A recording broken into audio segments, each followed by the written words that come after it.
I want you to be honest with people. That has happened within minutes. Sky News, the full story first. Free wherever you get your news. There's always more to the news than a headline. We want to discover, to delve a little deeper, to find out what's really going on. Explanation, analysis, the people at the heart of every story. I'm Neil Patterson, and this is the Sky News Daily Podcast. So, by the end, we'll hopefully all understand what's going on in the world just that little better. Available wherever you get your podcasts.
Morning, everybody. It's 7 o'clock. Coming up on today's programme for you, Hezbollah vowed to strike back after at least 9 are killed, thousands injured in an exploding pager attack. The latest inflation figures are being published right now. We'll bring them to you in just a moment. And should the UK follow Australia and ban children from social media? We'll be talking about that in the next hour. We certainly will. It is Wednesday, the 18th of September. The moment that thousands of pagers simultaneously exploded, causing fear and chaos right across Lebanon. The attack has been blamed on Israel. The government here hasn't accepted responsibility, but Hezbollah has vowed revenge. We hear from the people of Hull about the outrage and anger that led them to riot. Because I know a lot of people are on the streets and stuff, you know, and it's not right. They're not getting the help they deserve, but they just come here illegally and get everything they want. At least 22 dead, homes destroyed and streets underwater as floods sweep throughout Europe. Plus, the Princess of Wales back at work for the first time since announcing that she's finished chemotherapy. And Anthony Joshua promises an electric atmosphere ahead of his world title fight at Wembley with Daniel Dubois.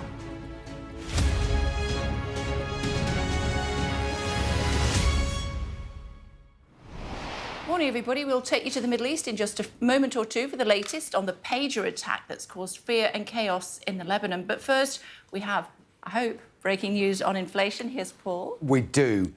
Inflation unchanged in August from July, 2.2%. Remember back in June, it was back at the target of 2%, it ticked up. In July, it has remained up at 2.2%. Underlying core inflation, that's when you take the volatile elements like fuel and alcohol prices, you take that out, core inflation is actually rising up from 3.3% to 3.6% in August. This suggests that the inflation hasn't been entirely dampened down. What does it mean for the big decision on Bank of England interest rates tomorrow, which is tomorrow lunchtime? The expectation has been that they would hold this month, having cut rates for the first time at their previous meeting.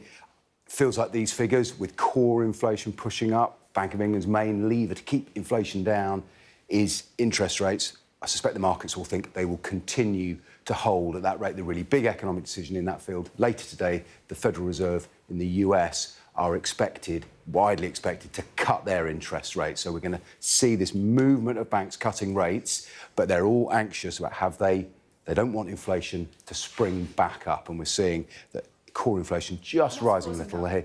It's underlying services inflation. I haven't had a chance to dig into the figures yet, but that's been the picture, which is that services inflation, which services make up 80% of the British economy, is continuing to rise, even though the big shock of energy prices, which was really responsible for the huge spikes in inflation, they've largely gone away, although prices remain higher than they were. It's sticky is the term the Bank of England have used, not very economic, not much of a textbook phrase, but some of those effects of inflation have stuck in the economy, which is why they've been holding rates much longer than many of us perhaps would like, and certainly homeowners. And what do we mean by services? Services, we mean professional services. You go City London, not far away, banking, lawyers, going and buying a coffee, that's a service. It's as opposed to goods and manufacturing, construction. So it's that wide array of things that we do every day and interact with every day. But the UK is a services economy, and that's been the source of inflation. So the inflation story isn't over yet. Things are much better than they were, but it's not done. But what does it mean for people at home, those that were hoping that their interest rates might go down tomorrow? They shouldn't have. The expectation hasn't been particularly strong. The Bank of England is moving towards cutting rates now. When they started cutting rates, they only wanted to go in one direction. We've had that step up like a ladder, up, up, up, up, up. When they come down the other side with rates, they want to do it. They don't want to come down, have to go back up and slow the economy down again. So they are being cautious. The expectation is they will fall perhaps twice more this year. And the markets think interest rates will be, the base rate will be back down at 3.5% by the end of 2025, so in 16 months' time. So it's 5% at the moment. People are just going to have to hang on, but the feeling is, absent other shocks to the economy, that the trend now will be down, but it's going to take a while. OK, for now. Thanks, Paul. Thank you. Meantime, Hezbollah has vowed to strike back against Israel after at least 9 people were killed and thousands injured in an exploding pager attack. Thousands of the electronic devices exploded simultaneously, causing fear and chaos. Our Middle East correspondent, Alistair Bunkle, is in Jerusalem for us this morning. This happened yesterday afternoon, didn't it, Alistair? Good morning. Good morning. Yeah, it was about the middle of the afternoon in Beirut. All seemed peaceful and well, and then suddenly hundreds, possibly even thousands of explosions, small explosions, but very damaging ones, took place across the city and within Lebanon itself. Thousands were rushed to hospitals, some with very severe wounds, particularly around the abdomen and their legs and their hands, sort of areas where pages might have been kept. And then news started emerging that Israel was behind this. And even by the standards of the Mossad, Israel's intelligence agency, famed for audacious attacks on its enemies, this attack was particularly innovative. Watch the bottom left corner of the CCTV. In the fruit and veg section of a Lebanese supermarket in southern Beirut, a pager explodes.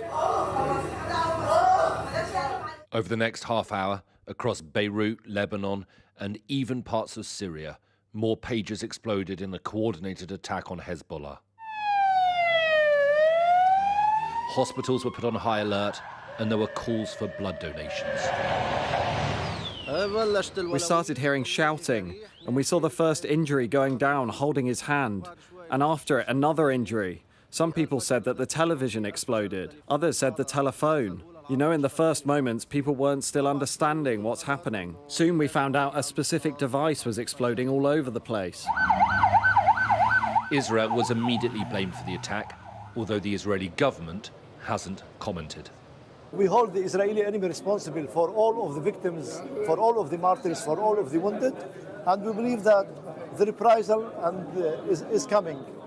Hezbollah had recently started using pagers rather than mobile phones because they're considered less vulnerable. This attack will have a considerable psychological effect on the group. The product in question is not an Apollo product. It is a product that we authorise them to use our label. I want to clarify this for everyone here today. Israel has repeatedly demonstrated its ability to infiltrate deep into its enemies. In November 2020, they assassinated a senior Iranian nuclear scientist using a remote-controlled machine gun that targeted his vehicle near Tehran. And in late July of this year, they took out the Hamas leader Ismail Haniyeh with a bomb under the bed in the guest house where he was staying in Tehran. The number of injured is huge, and Hezbollah has vowed retaliation. Benjamin Netanyahu has convened an emergency security cabinet meeting to prepare for what happens next. Well, Israel's intelligence and security apparatus have been severely criticised in light of October the 7th for failing to spot the Hamas attacks. Since then, they have sought to restore their reputation, and what happened in Beirut yesterday, assuming it was the Israelis behind it, and I don't think anybody doubts that, well, it is a real coup for Israeli intelligence. They will now be able to gather huge amounts of data from what has happened.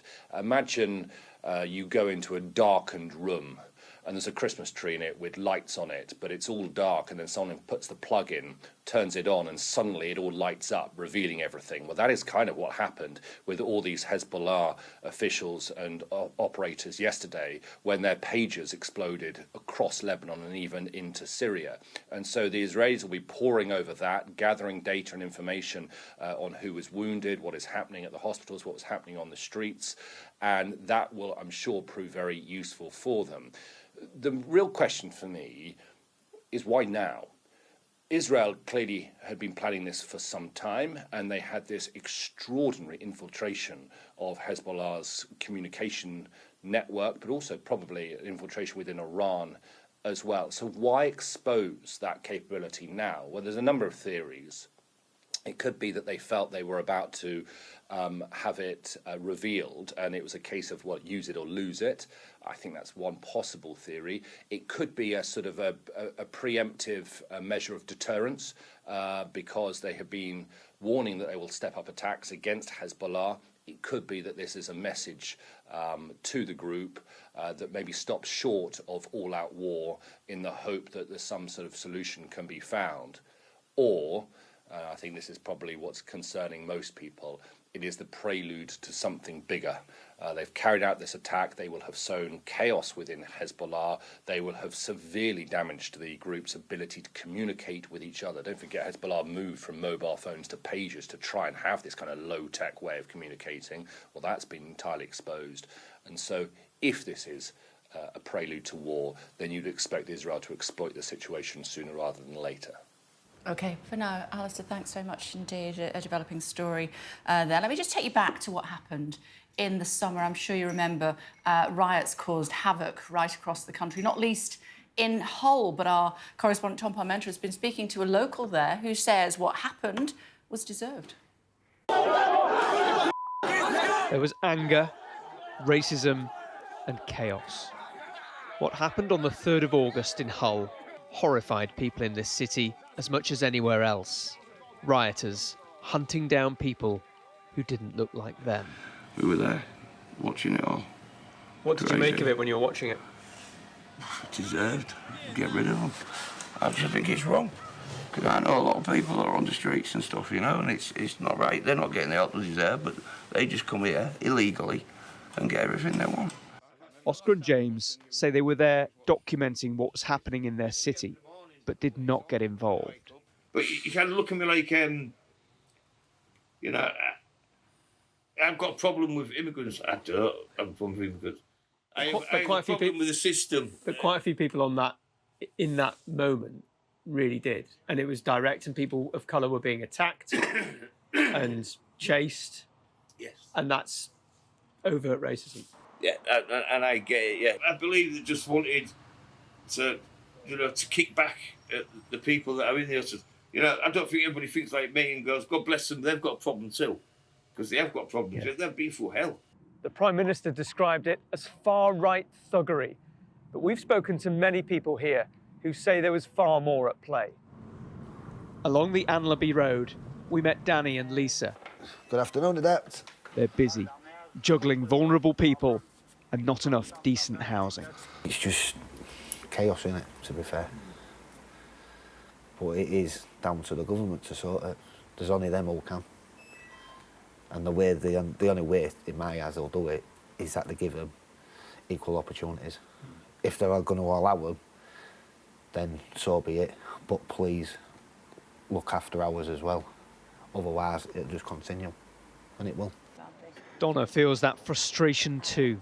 She's been homeless in Hull for the last 2.5 years. Our country should be looking after us, not other people's problems. It's not. They want to sort their own problems out first, and this is one of them. And you find that sentiment all over Britain because successive UK governments have failed to manage immigration. There are open wounds, and the roots of these riots run deep. Tom Parmenter, Sky News, Hull. Well, in response to the riots in Hull and across the UK, the Home Secretary, Vet Cooper, said there is no place for such appalling, senseless violence on our streets, and this government is determined to stamp out the scourge of serious violence wherever it is found. And you can watch an extended version of Tom's report throughout the day here on Sky News. We've also had reaction to this morning's inflation figures, haven't we? Unchanged 2.2%. Darren Jones, Chief Secretary to the Treasury, said years of sky-high inflation have taken their toll and prices are still much higher than 4 years ago. So, while more manageable inflation is welcome, we know that millions of families across Britain are struggling, which is why we are determined to fix the foundation of our economy. More on that with Paul later on. Yeah. What else have you got for us? I've been scanning pictures of Central Europe, the floods. Oh, devastating for people. We spoke to someone at 6 o'clock hour who said, you know, they'd lost everything and it's September and the grass and the fields are soaking wet, so it's really hard for people to recover. Italy in the next few days with heavy rainfall. So the details are coming in still. 22 people have been killed because of those floods sweeping through Central Europe. Well, in parts of Poland, the military has been called in to reinforce defensive and rescue people who are trapped. And Sky News has been to one town where 80% of homes have been damaged. Von Robbins reports. For these people in Poland, the only way out now is by boat. 80% of the homes here in Leven have been flooded, inundated by water bursting out of raging rivers. With little warning, even after the rain has stopped. Tadeusz says it's up to his roof. My children have lost everything, he tells me. There wasn't any time. They told us there'd be water, but we didn't know it would be so high. Military vehicles scour the streets for those still trapped. Some have managed to scramble to safety. Others, like Ludmilla and her family, grabbed what they could and left. Refugees from Ukraine, they've lost their home for a second time. It's very hard. We're adults, but my little one will remember all of this, she says. In Poland, a disaster's been declared, but Storm Boris has left large parts of Europe submerged. wreaking havoc on the Czech Republic, Slovakia, Hungary, Romania and Austria.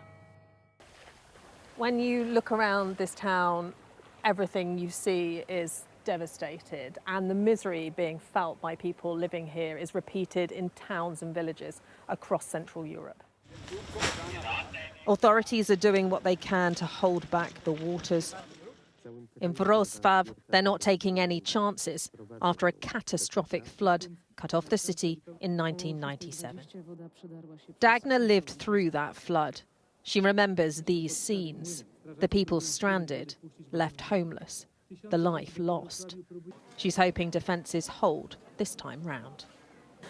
Some of the stop barriers has been overcome, so we know that some incidents may happen, and then it can still cause a lot of damages like in the past. So I think that older generation is very worried. And they aren't the only ones waiting for the floods. River levels are also predicted to continue rising in Hungary and Germany in the coming days. Siobhan Robbins, Sky News, Poland.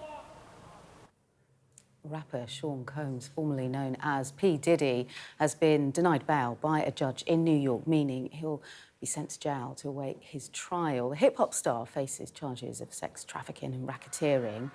The 54-year-old was arrested in New York on Monday. He pleaded not guilty to the allegations, which span a near 15-year period, with the prosecutor saying there may be more charges to come, but his lawyers remain defiant.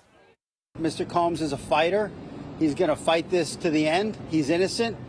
He came to New York to establish his innocence. He's not afraid. He's not afraid of the charges. We're going to fight this case with everything we have, as is he. And eventually he's going to be shown to be innocent.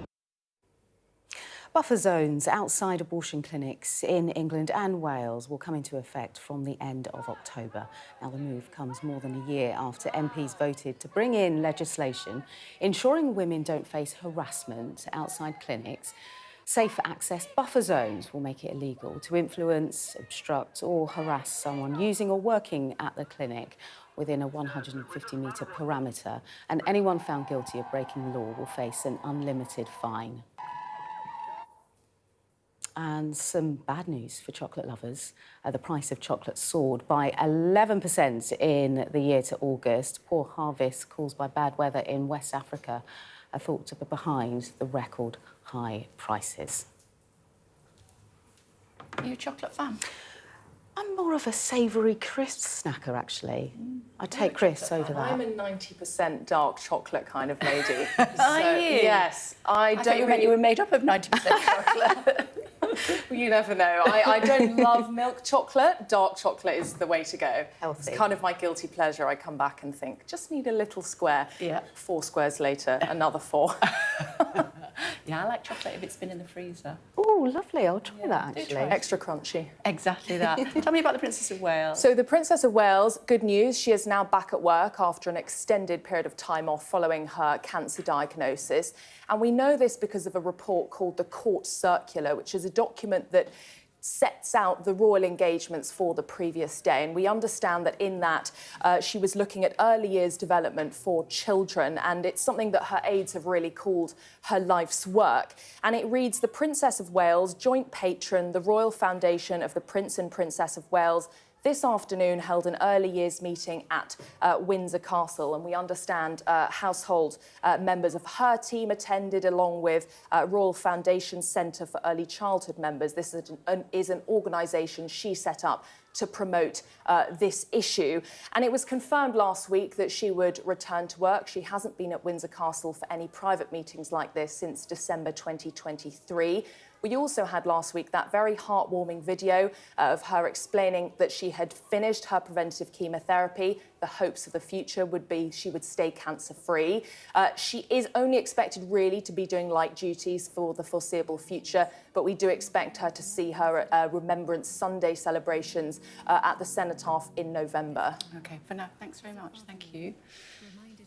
Back to this morning's breaking news. Inflation remained unchanged at 2.2% in August. All eyes will now turn to the Bank of England, of course, which meets tomorrow to decide whether to change interest rates. We'll have more on that in just a second or two as far as the interest rates are concerned. But joining us now is Greg Marsh, household finance expert and chief executive of Money Saving Assistant Nouse. Hi. Hi, Kay. Good to see you. Thanks for joining us on the programme this morning. Your reaction to the figures first? It looks like it's no news. Under the surface, core inflation is rising again, up to 3.6% from 3.3% last month. That's bad news. It's bad news particularly because the Bank of England Monetary Committee will be sitting next week to decide whether to reduce interest rates. The markets currently say... Tomorrow, actually, isn't it? It's exactly. Yeah. Markets say they probably won't. I think that's increasingly likely. So unfortunately, for those who've got mortgages outstanding due to refinance their mortgages at any point in the next about 500,000 households due to refinance by the end of this year, are going to be seeing those really significant increases in the cost of servicing debt.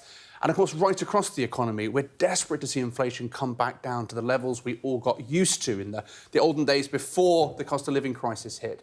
And again, if these inflation numbers don't start to improve, we're not going to see the kind of return to normal that the economy is hoping for. So what's causing it?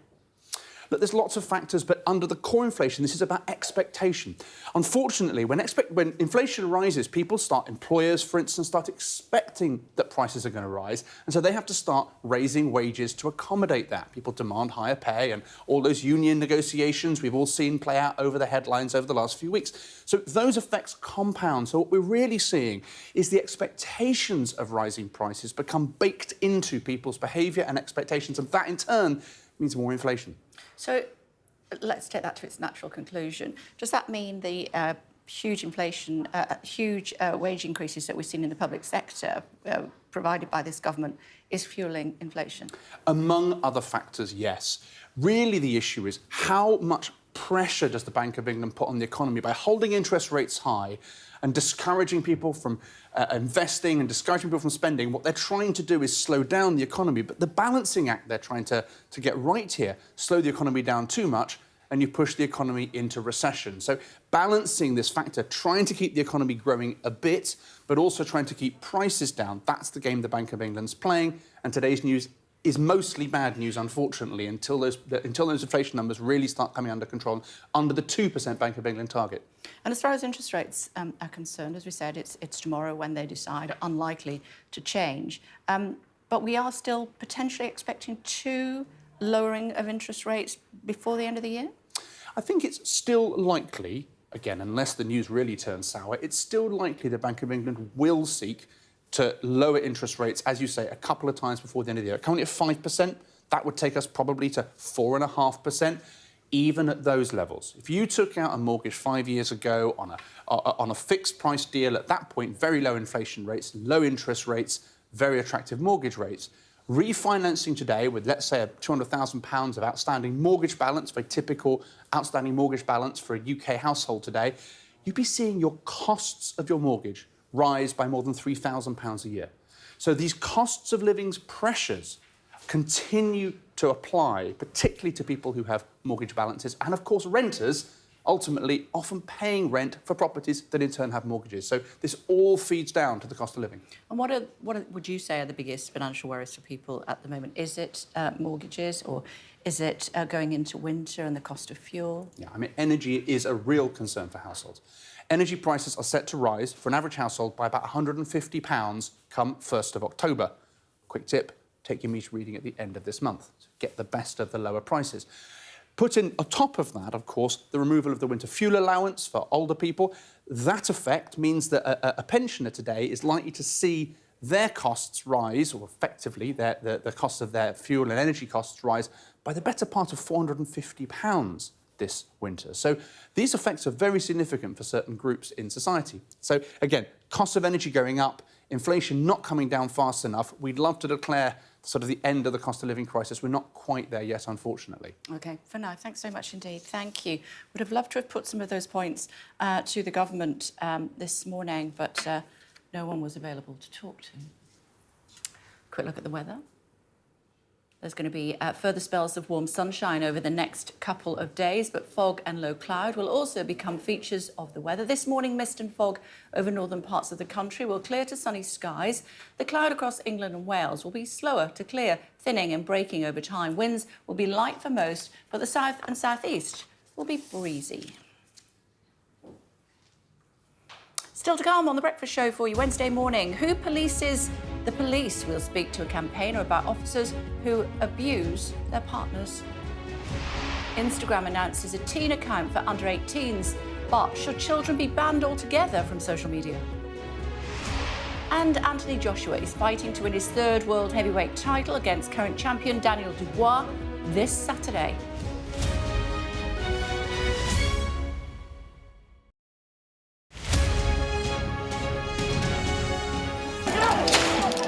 When you cover big, tense protests, there's almost always a moment when the atmosphere changes. There's a different noise, and you start to smell tear gas in the air. As a team, we've interviewed some of the biggest stars in the world. Tom Cruise, Brad Pitt. It can be incredibly surreal being swept up in their world, but we try to give you an honest sense of how these people really are. When we spoke to the fishermen down in Cornwall, all the politics from Westminster was a million miles away. This was about their jobs, their livelihoods. Trust in politics is at an all-time low. What's going wrong and can we fix it? It's from Liz. She wants to know, why is there still no sign of the Labour Party electing a woman as leader? It's sort of embarrassing. You know, it takes a very strong man to be leader, but it takes an even stronger man to support a woman for leader. If you want to be mean to politicians, like, crack on. The activists that go out and make elections happen, I kind of feel like just don't be horrible to them. Be polite to them in the same way that they're polite to you. Keir Starmer has got us into government with a big majority. He was completely clear before the election that he wasn't going to be able to do the two-child benefit policy, but I wouldn't be surprised if it isn't an early thing that comes along. I went up to Gordon Brown and said, hello? No, yes, where is it? I said, found all these Tory candidates breaking land. Let me see it. This is brilliant. I'm Greg Milam, and I'm Sky's Chief North of England correspondent.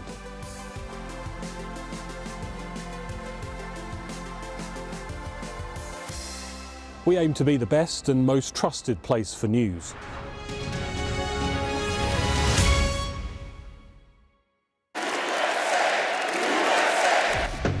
I say, bring it on. With America divided and tensions running high, get ready for an election like no other.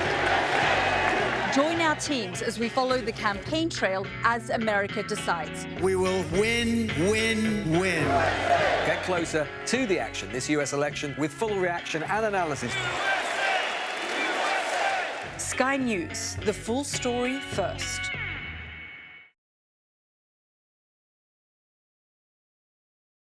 Our app gives you the very best of Sky News wherever you are. Breaking news, videos and analysis. Evidence of the crisis. Podcasts, watching us live. Live here from Washington. Wherever you get your podcast. All in one place. And all at just the touch of a screen. The Sky News app. Get the full story first.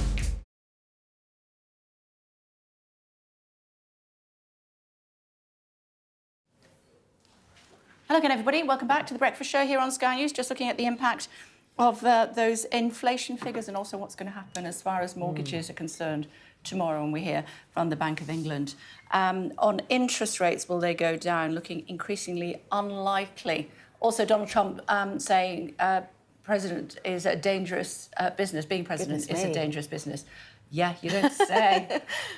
Figure. Before that, though, our top stories. Thank you very much, Kay. Yeah, our top stories, we'll be hearing more from Alistair Bunkle from Jerusalem, but the Lebanese armed group Hezbollah has vowed revenge against Israel. This is over the detonation of thousands of electronic pages which killed 9 people.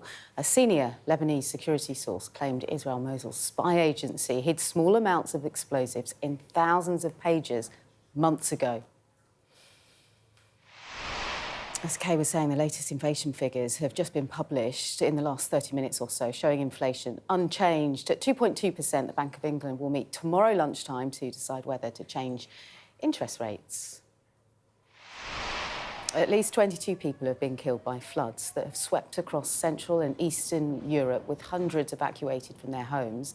In Poland, the Prime Minister has called in the military to help with parts of the country as they brace for further flooding this week. And the Princess of Wales has returned to royal duties for the first time since confirming she's completed chemotherapy. She held a behind-the-scenes meeting about early years developments at Windsor Castle.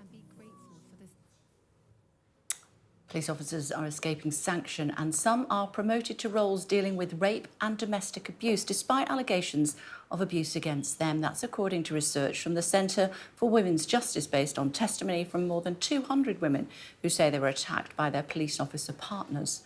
Let's get more on this, should we? Joining us now is Harriet Wistrich, founder and director of the Centre for Women's Justice. Hello to you, Harriet. Thanks for joining us this morning. Tell us what the report shows.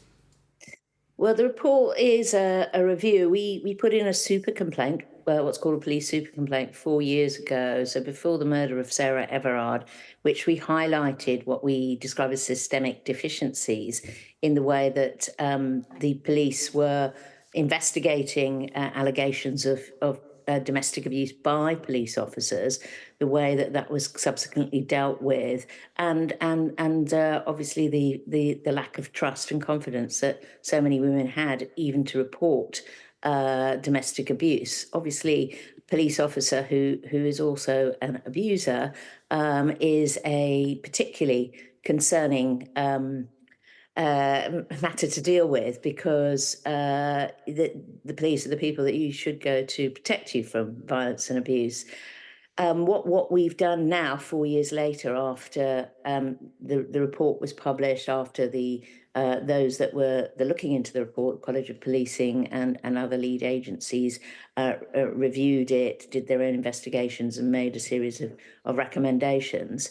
And after all the events that have taken place over the past few years, the Baroness Casey report, the Angelini report, the terrible revelations around Sarah Everard murder and David Carrick and so on, is see, will have any of these initiatives changed anything? Have any of these recommended policies and changes changed anything? And because the Centre for Women's Justice, which is a legal charity, have been contacted by so many women who are victims of police-perpetrated abuse, we've sort of gathered together some of those accounts.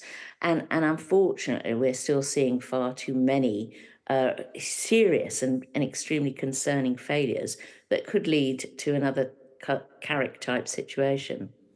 And what sort of experiences have women shared with you? Well, anything from, reporting a case and after they were threatened by their police officer partner that no one would believe them, and finding that their case just wasn't being dealt with properly, and that the officer would, the police would go off and have a word with the officer rather than properly investigate him. Then finding quite frequently that they were then subject to counter allegations in which they were treated more harshly. Counter allegations often set up or manipulated that weren't really allegations at all, and they were then set up. Many of the women in the report are themselves police officers and were finding that they were being victimised. They were also seeing that some officers had more than one complaint, some several, and yet they were still serving in the police and sometimes being promoted to roles, including roles involving sensitive work around domestic abuse or rape victims. So, there are some really serious patterns that we've seen that are still pervading. And what are you proposing in your report? Well, we've outlined a series of further changes that we think need to be implemented to improve the system. We know there are some people in some of the leadership positions in the College of Policing and elsewhere who are trying to put in place new systems and ways. But the problem is that, the police force is a huge organisation with 150,000 officers across England and Wales, 43 separate police forces. And we don't see a consistent practice, or the practice being turned around on the ground. And I think that really, if change has to happen, it may be something more radical. It may require some kind of government intervention to really push things forward, so that the police are made to change. Otherwise, the trust and confidence that women have in policing is going to continue to plummet. What's your advice to women who find themselves the victims of domestic abuse at the hands of their police officer partner? What should they do? I'm guessing it's mostly women. Yes, I mean, the majority of, obviously, as across the figures around domestic abuse are primarily female victims of male perpetrators. I mean, they should, if they can report, they should report, but it's probably important to try and get some support from an organisation, domestic abuse support agency, that might be able to help them through that process, so that if things start going wrong, obviously not every case does go wrong, and clearly being in an abusive relationship is incredibly harmful and potentially dangerous. So they should find ways to report that and get away. But if the police are not dealing with the allegations correctly, I mean, they have to find ways, if possible, to challenge it, and with support that may assist. OK. Thank you for taking the time to join us. Much appreciated. Thank you. Thank you very much. Let's talk to you about Donald Trump. He's returned to the presidential campaign trail for the first time since a man tried to shoot him dead on his golf course. He told crowds at a rally in Michigan that being president is a dangerous business, and praised the Secret Service for protecting him. From Michigan, our US correspondent Martha Kellner reports. After the assassination attempt, the campaign trail, Donald Trump appearing for the first time since his golf course became a crime scene. It's a dangerous business, however, being president. It's a little bit dangerous. It's, you know, they think race car driving is dangerous. No. Trump was on stage with Arkansas Governor Sarah Huckabee Sanders. I have to say, Secret Service did a hell of a job. He saw the barrel of the gun coming out from a bush. Can you believe it? This guy was all set. He was all set to do his number. And there was no talk. He didn't say, hello, what are you doing here, please? Trump's Secret Service detail are on high alert amid calls even from President Biden that his protection be bolstered.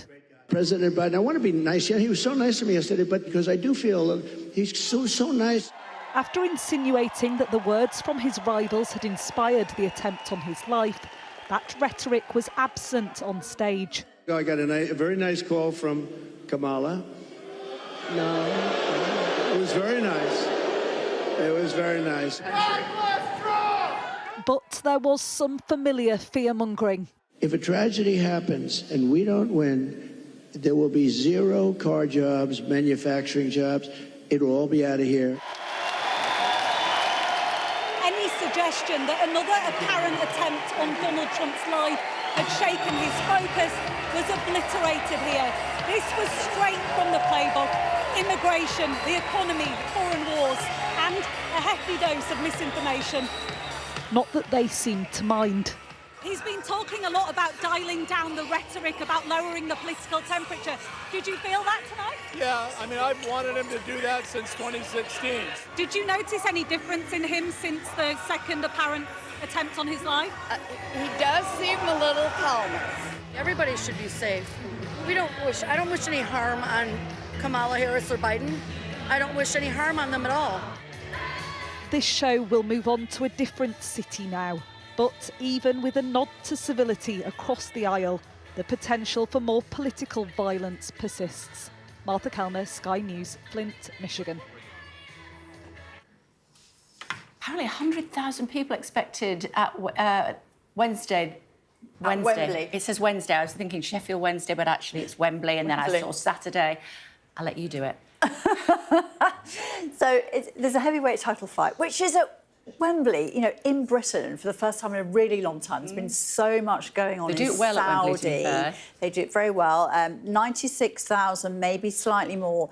Anthony Joshua, who can really pack them in, he's got so many fans, against Daniel Dubois, the young pretender who kind of wants what Joshua's got, the fame, the fortune, the millions in the bank.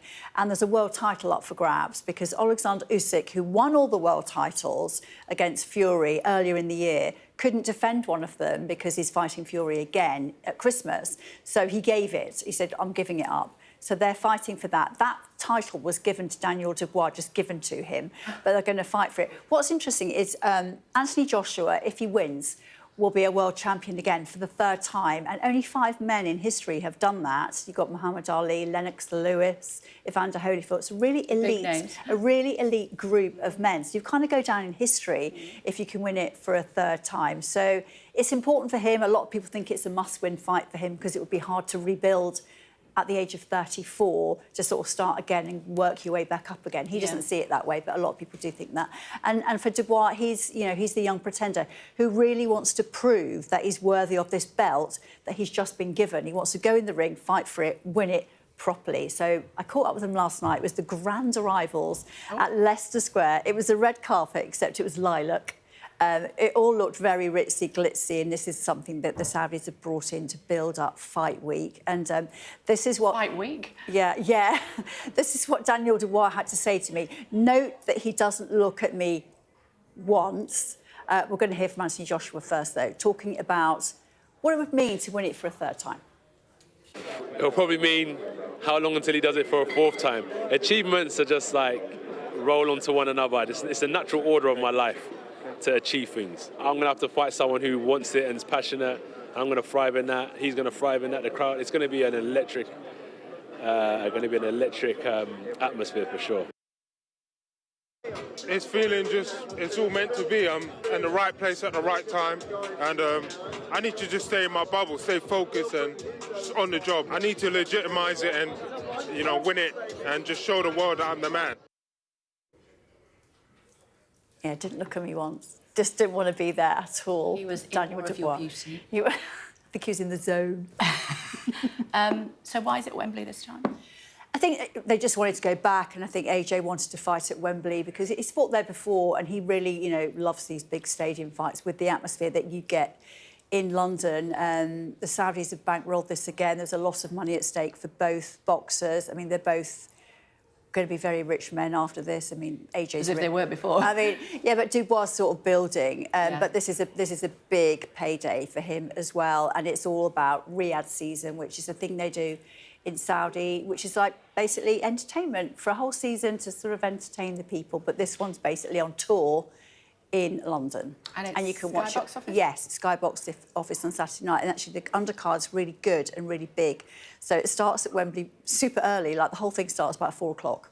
Right, and what time do they fight? And they'll fight about 9:45, approximately. Are you going? Yeah. I'm working, so yeah. OK, good to see you, Jackie, thank you. Meantime, do you want to tell us about the Ukrainian boxer as well? Yes, so Alexander Usyk, who is the undisputed heavyweight champion of the world. This is such a random story. Had all the belts, as I said, against Fury, gave one of them away, but he's on his way to London to sit ringside for this fight and be a guest. And he got arrested at Krakow airport, and he was seen being sort of led away in handcuffs, making sort of a funny gesture with his hands, and no one knows why. I think there was some kind of intervention by Zelensky, who's commented about it, saying he got his Minister of Foreign Affairs to look into it. Usyk's wife, Kate, has also tweeted, it's all been sorted, a big misunderstanding, nothing criminal, and in due course, there will be a comment from Alexander Usyk. So, very, very, very strange, because he actually is in Poland a lot, fights in Poland, has fought in Poland. No one knows why this happened. But he's Can I free put forward now. a suggestion? Yeah, go on. Because he's obviously a fighting age and he was leaving Ukraine and maybe they didn't recognise him. It was in Poland. Yeah, but where was he leaving? How was he getting into Poland? Oh, right. I'm not sure where he lives right now. It's possible that he may live there. Okay. But maybe. I don't know. God, I'm sure he'll let us know. There. He's going to let us know in due course, according to his wife. OK. Big fight Saturday night. Don't miss it. You can watch it on Sky Box Office or go along to Wembley. I think there might be some tickets left. I think there are, yeah. Yeah, 100,000 people, goodness. Still to come on The Breakfast Show for you here on Sky News. Instagram announces a teen account for under 18s, but should children be banned from social media altogether? That's what's happening in Australia. We'll go there next.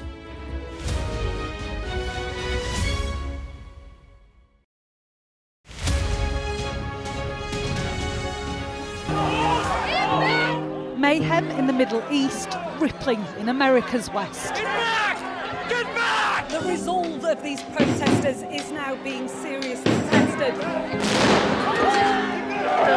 I saw police being forced or pushing young men and women to the ground as they made almost 100 arrests. None of this is a peaceful protest. I'm Martha Kellner and I'm Sky's US correspondent based here in Los Angeles. How are you feeling? I am angry. It is an anti-woman agenda. Sky News, get the full story first. Will the cold affect your voters? Well, we have a lot of tremendous support, but it's nasty out there. Can you beat Donald Trump, Governor? President Biden, do you trust President Xi?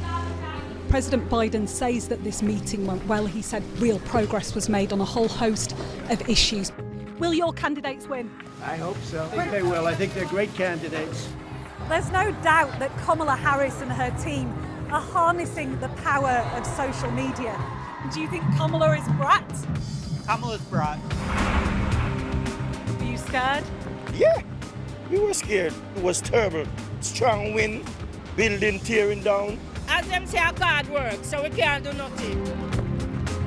The people here know that worse storms may well be on their way. Free, wherever you get your news. Excited. I've had severe nightmares of these people coming in and just taking me in the middle of the night. Ghislaine Maxwell has pleaded not guilty to all 6 charges against her. Mum, how are you feeling today? Jeffrey said, you answer to Ghislaine, you just don't cross her. Play Sky News. From the Sky News Centre at 7. Now that you're up to date, we can go into a bit more detail. Things can change incredibly quickly. Taken by surprise. Have you ever known a moment like this in British politics before? Yes. Cheers. We'll start with breaking news. Let's get the latest on the ground. So, by the end, we'll hopefully all understand what's going on in the world just that little better. There's always more to the news than a headline. We want to discover, to delve a little deeper, to find out what's really going on. Explanation, analysis, the people at the heart of every story. I'm Neil Patterson, and this is the Sky News Daily Podcast. So, by the end, we'll hopefully all understand what's going on in the world just that little better. Available wherever you get your podcasts. Hello again, everybody. Welcome back to The Breakfast Show here on Sky News. Instagram has announced it's to introduce a separate teen account for under 18s. Well, the Australian government has gone one step further with plans to impose a minimum age for teenagers accessing such platforms. Let's get more on that. Shall we joining us is Professor Daniel Angus from the School of Communication at Queensland University of Technology. It's good to see you. Thank you very much indeed for joining us on the programme this morning. An age limit on social media usage. Good idea? Not really a good idea, and it runs ahead of evidence from the field and also an inquiry process that's underway by the Australian government. So many months ago, the Australian government committed to a joint inquiry into social media and Australian society. One of the terms of reference was in direct relation to underage and teen use of social media, and that inquiry received hundreds of submissions, in fact one from the Digital Media Research Centre that I'm the director of, and this announcement from the Australian government comes ahead of any kind of interim report or indeed final report from that inquiry process. So it's actually policy on the fly, and we see it as a knee-jerk reaction. A knee-jerk reaction, but one has to acknowledge that Instagram is not always a very safe place for young teenagers. it's not necessarily a safe place for any of us. And the point that we would make is there's a false dichotomy here that's playing out around the idea that it's a ban and no access whatsoever, or the status quo as we have it. And in fact, most of the evidence and the research in the field suggests that, yes, we do need a tightening and a cleanup of the digital media ecosystem, but that bans are not the answer here, and they don't actually improve conditions within the platforms. All they do is put a very, very kind of rusty and leaky gate on the front, one which teens are probably likely to be able to circumvent.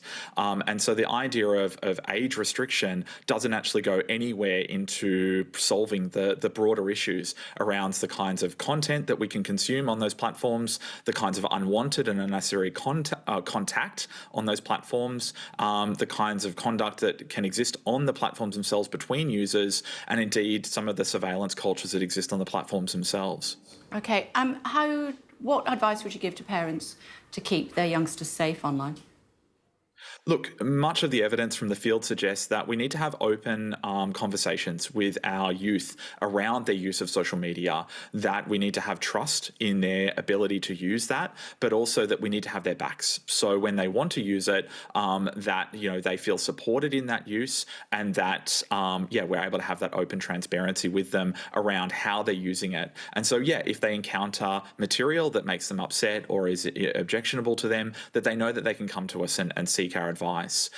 We don't do that by bans, though. Much of the evidence suggests that if you drive this underground, what you do is you engender discourses of shame. So if children are continuing to use those services, which they may well do, it means that they're unlikely necessarily to have those conversations with their parents, with their teachers, with other trusted figures.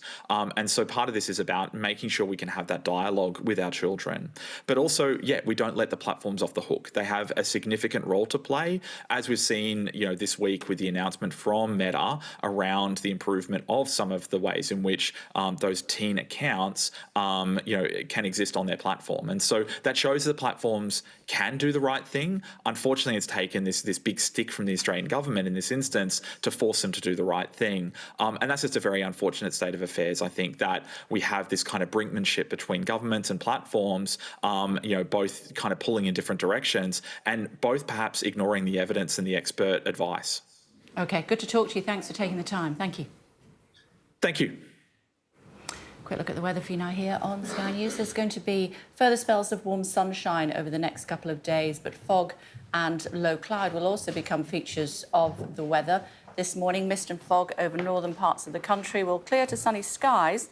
The cloud across England and Wales will be slower to clear, thinning and breaking over time. Winds will be light for most, but the south and southeast will be breezy. Now, conservationists at Chester Zoo are celebrating the birth of a critically endangered animal. Do you know what it is? I do. Tell us then. It's a mountain bongo. It's a type of antelope that lives in forests, and they... Why is it called mountain then? That's the point. Let's get Chester Zoo on the line. Yeah, we're going to. Exactly. Yes, in the 9 o'clock hour. There he is. He looks like an antelope, doesn't he? Yeah. Largest antelope species found in Africa.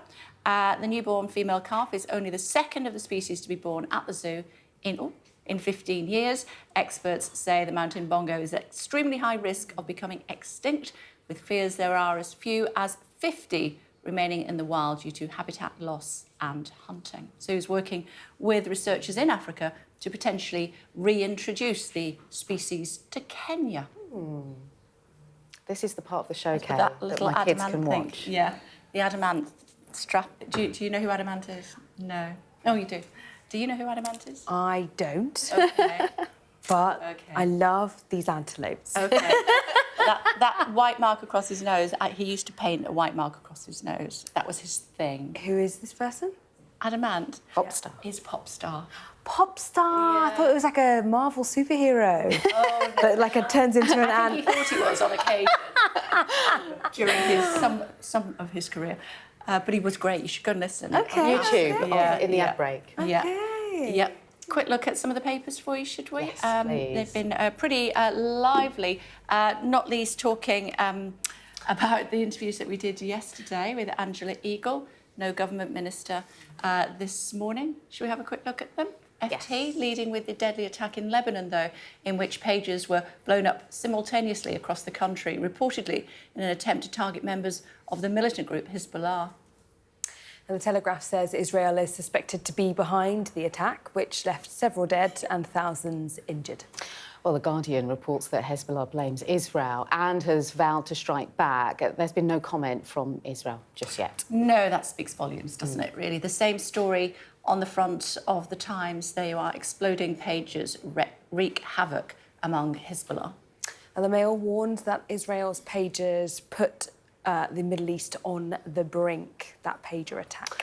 Meanwhile, the Metro reports on praise in court for the bravery. We spoke about this yesterday, about the murder victim, Hannah Hunt, who phoned 999 as her mother and sister were being attacked, only to be shot with a crossbow herself before the police could arrive. Goodness me. It's beyond belief what happened there. All today's top stories coming up for you in just a few moments' time here on Sky News. Do stay tuned, no way.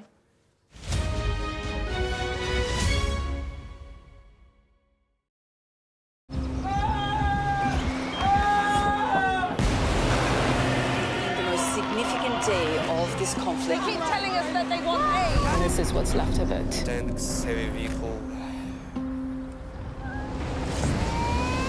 Why only in America? People want their country to work. They want a job in a normal life. Why are these homes empty? I want you to be honest with people. That has happened within minutes. Sky News, the full story first. Free wherever you get your news.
Morning, everybody. It's 8 o'clock coming up on today's programme for you. Hezbollah vowed to strike back after at least 9 are killed, thousands injured in an exploding pager attack. We have a special report from Hull on the simmering anger that led to the summer riots. And we'll speak to one of the world's top surgeons about the operation he did to separate two conjoined twins. It's Wednesday, the 18th of September. The moment that thousands of pages simultaneously exploded causing fear and chaos across Lebanon. Israel has been blamed for the attack, but the government here hasn't accepted responsibility. Hezbollah, though, has vowed revenge. We hear from the people of Hull about the outrage and anger that led them to riot. Because I know a lot of people are on the streets and stuff, you know, and it's not right. They're not getting the help they deserve, but they just come here illegally and get everything they want.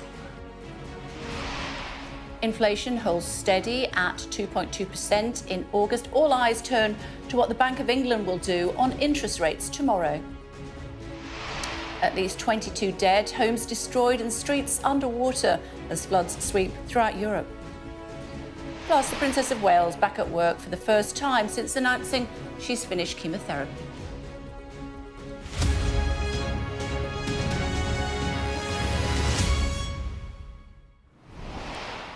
Good morning. Our top story this morning, Hezbollah has vowed to strike back against Israel after at least 9 people were killed and thousands injured in an exploding pager attack. Thousands of the electronic devices exploded simultaneously, causing fear and chaos. Let's get more with Alistair standing by for us in Jerusalem this morning. Who was responsible, Alistair? Morning. Good morning, Kay. Well, the finger of blame is being pointed at Israel. I don't think anybody doubts that it was Israel behind it, although the government and the security apparatus here haven't accepted responsibility. That is often the way with these things. Often they stay quiet, and actually their silence speaks volumes. This attack, even by the audacious standards of the Mossad, Israel's security agency, was particularly innovative. Watch the bottom left corner of the CCTV. In the fruit and veg section of a Lebanese supermarket in southern Beirut, a pager explodes. Over the next half hour, across Beirut, Lebanon, and even parts of Syria, more pagers exploded in a coordinated attack on Hezbollah. Hospitals were put on high alert, and there were calls for blood donations. We started hearing shouting, and we saw the first injury going down holding his hand, and after it, another injury. Some people said that the television exploded. Others said the telephone. You know, in the first moments, people weren't still understanding what's happening. Soon we found out a specific device was exploding all over the place. Israel was immediately blamed for the attack, although the Israeli government hasn't commented. We hold the Israeli enemy responsible for all of the victims, for all of the martyrs, for all of the wounded, and we believe that the reprisal is coming. Hezbollah had recently started using pagers rather than mobile phones because they're considered less vulnerable. This attack will have a considerable psychological effect on the group. The pagers have a Taiwanese brand, but the company which licenses them have told Sky News that they had no involvement in the design or manufacture of the product. The product in question is not an Apollo product. It is a product that we authorise them to use our label. I want to clarify this for everyone here today. Israel has repeatedly demonstrated its ability to infiltrate deep into its enemies. In November 2020, they assassinated a senior Iranian nuclear scientist using a remote-controlled machine gun that targeted his vehicle near Tehran. And in late July of this year, they took out the Hamas leader Ismail Haniyeh with a bomb under the bed in the guest house where he was staying in Tehran. The number of injured is huge, and Hezbollah has vowed retaliation. Benjamin Netanyahu has convened an emergency security cabinet meeting to prepare for what happens next. I think for me, one of the really main questions about this is why now? Israel has clearly demonstrated that it had its extraordinary infiltration into the Hezbollah network, probably also Iran as well. So why choose this moment to reveal that? There are a number of theories.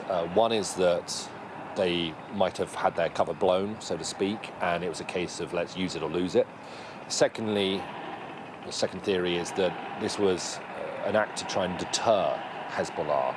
a major act, yes, with thousands of injuries, but to try and bring some sort of restored calm to the border areas.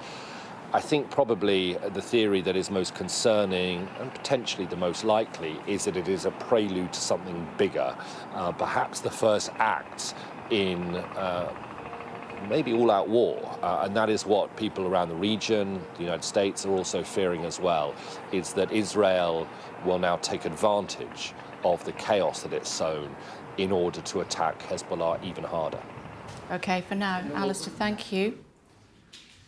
Latest inflation figures out about an hour ago. Yep, flat, 2.2% inflation, so price is still rising. It's the same figure as in July. These are the numbers for August. We've got two things going on. Goods inflation, so the cost of your basket of shopping, isn't just not rising anymore, it's actually in negative territory, minus 0.9%. That's good news. Prices are falling for goods, but for services, which often includes how we get those goods, the person at the checkout in the supermarket counts as services. Salary. The things you're buying are the goods. That goods inflation is increasing, up at 5.6%. That means core inflation, the underlying rate of inflation, 3.6%. We can see the chart there. The green dotted line is the Bank of England's target, hit 2%. The bank's happy it's down there. It meets tomorrow to make a decision about whether to what to do with interest rates. They cut them at their last meeting. On the basis of these figures this morning, the markets, the expectation is just 26% chance that they'll cut again in September. The bank is worried about the underlying remaining inflation, upward pressure on wages. Real wages are now rising again for a long time, remember, because inflation was sky high and wages were not keeping up. So wages are there, but all those companies that have moved, there was a labour shortage as well, remember, as well as energy and food inflation, to push wages up. That's left inflation a little sticky, and the bank only wants to move in one direction. They've started moving down now with these rates. They don't want to, they're happy to pause, but they don't want to have to go back up. So the interest rates, sorry, forgive me, the wages that we saw the government handing out to public sector workers, does that impact? You could keep economists going for a while on this one. Okay. So if a company increases wages, a private company, one inflationary factor there is the company might have to increase prices to cover those wages. Government increases wages, it doesn't need to increase the price of anything. Now, it might need to possibly, it looks at where it gets that money from, but it's the government is incurring extra costs, but it's not passing that on to a customer. It is putting more money into the economy, though, and so what those public service sector workers then go and spend arguably could be inflationary, depending where it sits in real terms against inflation for a long time, of course. And the argument of many of those public sector unions is their wages are so far behind the real rate of inflation. In fact, in real terms, you can go back to from the banking crisis, 2008, they've only just returned in real terms to level. So I told you the economists could talk about it. Yeah, I'm glad I asked. That's the short version. Yeah, thanks very much. Thank you. Leah's here with more. Morning. Thank you, Kay. Morning. We're going to talk about those floods across Eastern and Central Europe. At least 22 people have been killed as floods sweep through Central Europe. In parts of Poland, the military has been called in to reinforce defences and rescue people who are trapped. Our Europe correspondent, Siobhan Robbins, is in Poland for us. Morning, Siobhan. Give us a sense of how people are recovering and what might come next.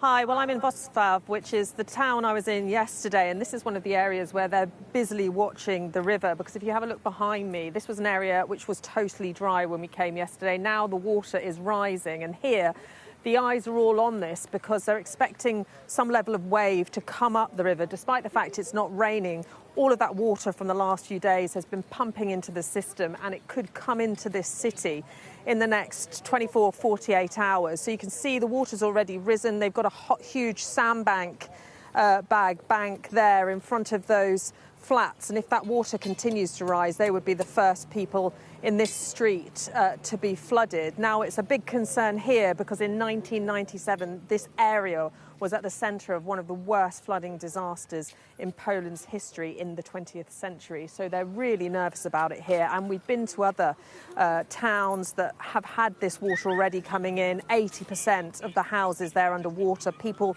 having to be rescued by boats, the military bringing in vehicles to just drive through and try and get people out. But in other places, as you say, the cleanup is continuing. But it isn't just here, it's across Central Europe. And Hungary, for example, another place nervously watching river levels today. All right, for now, Siobhan, thanks for that update. Elsewhere, rapper Sean Combs, formerly known as P. Diddy, has been denied bail by a judge in New York, meaning he'll be sent to jail to await his trial. The hip-hop star faces charges of sex trafficking and racketeering. The 54-year-old was arrested in New York on Monday. He pleaded not guilty to the allegations, which span a near 15-year period, with the prosecutor saying there may be more charges to come, but his lawyers remain defiant. Mr. Combs is a fighter. He's going to fight this to the end. He's innocent. He came to New York to establish his innocence. He's not afraid. He's not afraid of the charges. We're going to fight this case with everything we have, as is he. And eventually he's going to be shown to be innocent. Buffer zones outside abortion clinics in England and Wales will come into effect from the end of October. Now, the move comes more than a year after MPs voted to bring in legislation ensuring women don't face harassment outside clinics. Safe access buffer zones will make it illegal to influence, obstruct or harass someone using or working at the clinic within a 150-metre parameter. And anyone found guilty of breaking the law will face an unlimited fine. And finally, some bad news for chocolate lovers. The price of chocolate soared by 11%. In the year to August, poor harvest, caused by bad weather in the West Africa, are thought to be behind the record high prices. Tom's here with a special report from Hull about the outrage and anger that led to the summer riots. We'll look at your report and then have a chat. There was anger, racism and chaos. What happened on the 3rd of August in Hull horrified people in this city as much as anywhere else. Rioters hunting down people who didn't look like them. We were there, watching it all. What did you make of it when you were watching it? Deserved. Get rid of them. I just think it's wrong. Because I know a lot of people are on the streets and stuff, you know, and it's not right. They're not getting the help they deserve, but they just come here illegally and get everything they want. Oscar and James say they were there documenting what was happening in their city, but did not get involved. But you kind of look at me like, you know, I've got a problem with immigrants. I don't have a problem with immigrants. I have a problem with the system. But quite a few people on that, in that moment, really did. And it was direct, and people of colour were being attacked and chased. Yes. And that's overt racism. Yeah, and I get it, yeah. I believe they just wanted to, you know, to kick back at the people that are in here. You know, I don't think everybody thinks like me and goes, God bless them, they've got a problem too. Because they have got problems. Yeah. They've been through hell. The Prime Minister described it as far-right thuggery. But we've spoken to many people here who say there was far more at play. Along the Anlaby Road, we met Danny and Lisa. Good afternoon, Adept. They're busy, juggling vulnerable people and not enough decent housing. It's just chaos, innit, to be fair. But it is down to the government to sort it. There's only them who can. And the only way, in my eyes, they'll do it is that they give them equal opportunities. If they're going to allow them, then so be it. But please look after ours as well. Otherwise, it'll just continue, and it will. Donna feels that frustration too. She's been homeless in Hull for the last 2.5 years. Our country should be looking after us, not other people's problems. It's not. They want to sort their own problems out first, and this is one of them. And you find that sentiment all over Britain because successive UK governments have failed to manage immigration. There are open wounds, and the roots of these riots run deep. As I said, Tom is with us now. So they thought that it was inevitable, these riots. Yeah, whatever you think of that sentiment, and let's be clear, the racism on display in those days was repugnant, shameful. But there are people in this country who feel forgotten, ignored and marginalised and very angry still about all this. Humberside Police have said there's no justification for it. the courts are clamping down hard on those who were involved. The Home Office, Yvette Cooper, the Home Secretary, said in the Commons that there is just no way this could be looked at as protests. They're not about grievance, she said. They were thuggery, racism and crime. It's a very divisive issue, but a very important one to understand. And we have got an extended report throughout Sky News from Hull today. We do. In response to those riots in Hull and across the UK, is just talking about there, the Home Secretary saying there is no place for such appalling, senseless violence on our streets, and this government is determined to stamp out the scourge of serious violence wherever it is found. And also a reminder that you can watch an extended version of Tom's report throughout the day here on Sky News.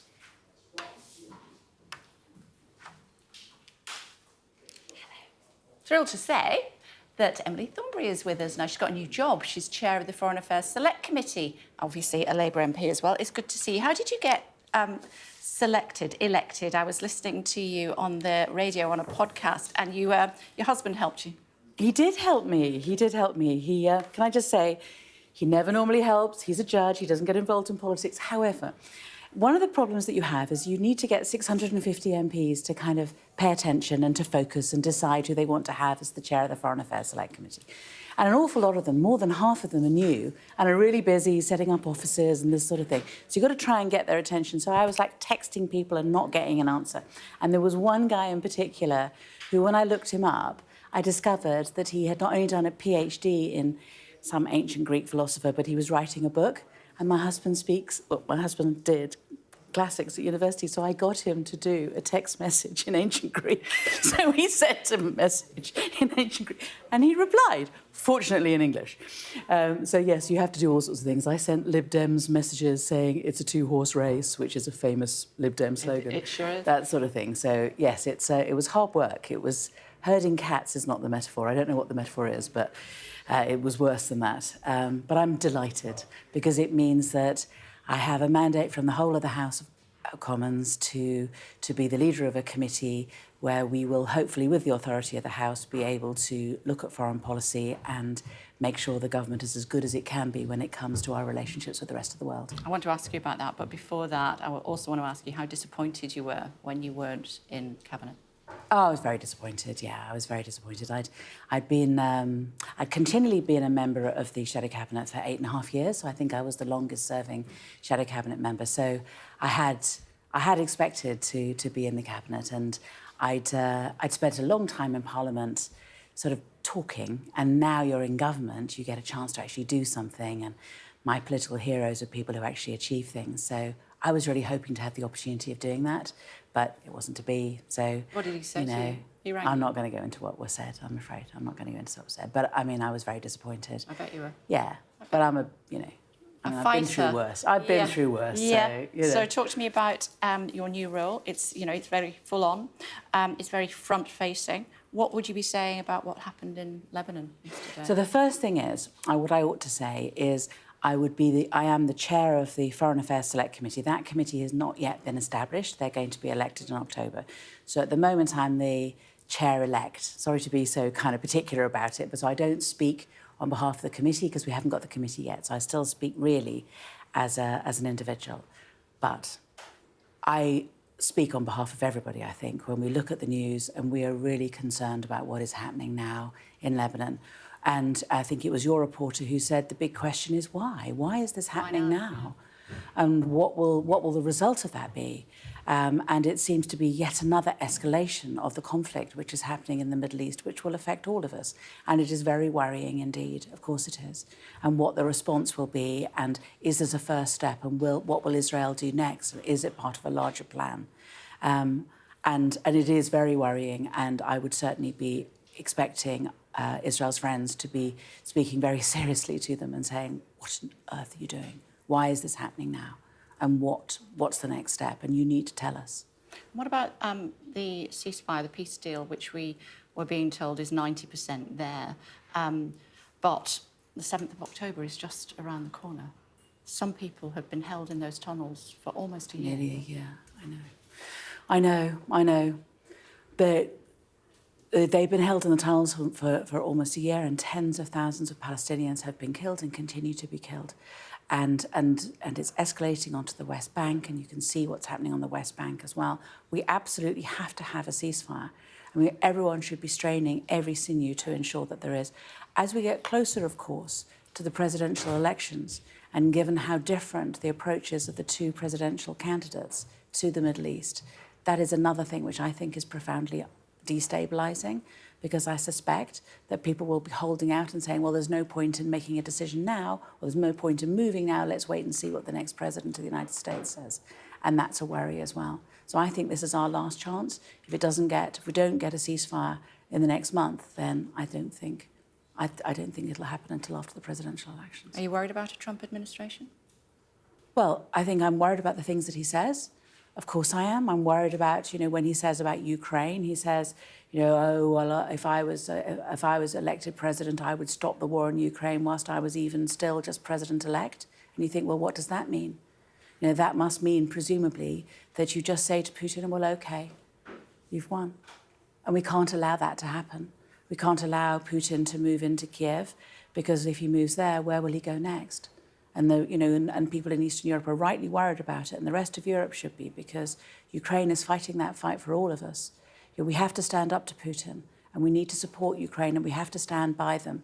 And to have a president of the United States who seems to be or a potential president of the United States indicating that that's not what he would do is very worrying indeed. What should we do about long-range missiles for Ukraine? We still haven't given them permission to use them. Well, I think we should. I think we should let them use them, because I think that what they want to do is that basically they're under bombardment, from sites in Russia. And so in order for the Ukrainians to defend themselves, they need to take out those sites. That's what they need to do. And so they need to use the weapons that we've provided in order to be able to do that. Now, the West needs to do it in agreement. We've done everything in terms of supporting Ukraine with the agreement of all the countries who are supporting Ukraine. So you don't think the UK should go it alone? No, I don't think so. And I think those who are saying it are just being silly. I mean, I just don't think they're not thinking strategically. What we need to do is we need to work collectively, because we always have, but also because although it is a French and British weaponry, it will really benefit from the intelligence and there's additional systems assistance that the Americans can give to make sure those weapons are most effective. So, my money would be on that we are going to agree to it happening, but it may not happen until this week, when the President of the United States meets the Prime Minister of Ukraine. You're not worried about Putin's saber rattling? I think everybody should be worried about his saber rattling. But it has been happening. If that is allowed, then... No, I hear that. But, he said that about tanks. He said that about us giving any support. I mean, he's continued to saber rattle. He's continued to try to intimidate the West.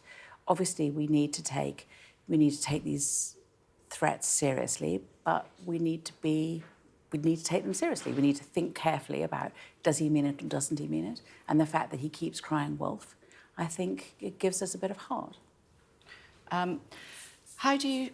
Let me ask you about what's going on with your government, your party at the moment, and the fact that they've got themselves, for whatever reason, mired in this cash for clothes and all sorts. What's going on? Well, I think it comes back to this, doesn't it? I think there is something about the public want politicians to be perfect, but they also want them to be human. And so they want us to be turned out perfectly and to wear, and not just us, our partners as well. And if you're the wife of a Prime Minister, you have to look absolutely splendid at every moment. But he's a millionaire, he can buy his wife a frock. So she can buy her own frock. I don't know the decisions about who has the money or how much money there is for clothes or anything else, but if there are offers of donations of assistance, then I think you have to say, well, what are the principles behind this? Is it declared? And you need to look at those that are giving these gifts, are they using those gifts in order to have undue influence on the Prime Minister?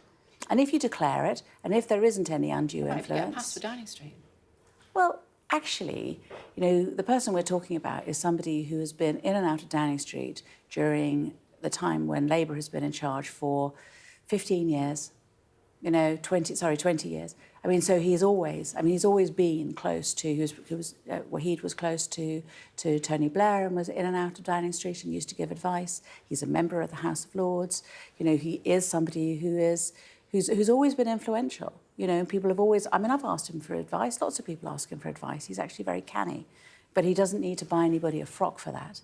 You know, his advice is very strong and worth listening to. And what about the £100,000 worth of freebies that the Prime Minister's taken? Well, again, so long as it's declared, I think, yeah, you know... Does it pass the sniff test? Well... He's taking 300 quid off pensioners and he's going sitting in a posh box. Yeah. I don't know. I mean, I suppose you have to think about the principle and think, well, how do you apply it? And where does it end? Because if you're not to take anything in terms of any donation from anyone, then, I don't know, what happens if he goes to Buckingham Palace for a state dinner? Is he supposed to take a packed lunch? That's a bit different to Coldplay, well, I don't know. I mean, well, where do you stop? It's a bit different to being in a posh box for Coldplay. I mean, I think this is what these are the things that, you know, that happen all the time in politics. It seems to me that so long as there's no undue influence, so long as the money has been declared, then this is the way the system is. And I hear you're on the turntables at party conference. Always am. What do you play? I play the music I like when I was probably the age of the kids who would be dancing. Yeah, no, so what's interesting is that, you know, I'll play the stuff which I really liked and I like dancing too, and they know all the words. It's amazing. You know, it may be from a very long time ago, but they seem to, you know, and so it's great fun. Are you going to let Angela Rayner have a go if she fancies? No. Good luck with the new job. I'm Thank sure you. you'd be absolutely brilliant at it. Thank you very nice much to see you. indeed. Thank you. You too. Thank you. Let's go to France, should we? And an extremely distressing case that has rocked the country, rocked the world, really. A man has admitted drugging his wife so that he and other men, many dozens of other men, could rape her. Alice is there for us in Avignon. Hi, Alice. When I read this story, I just simply can't believe it.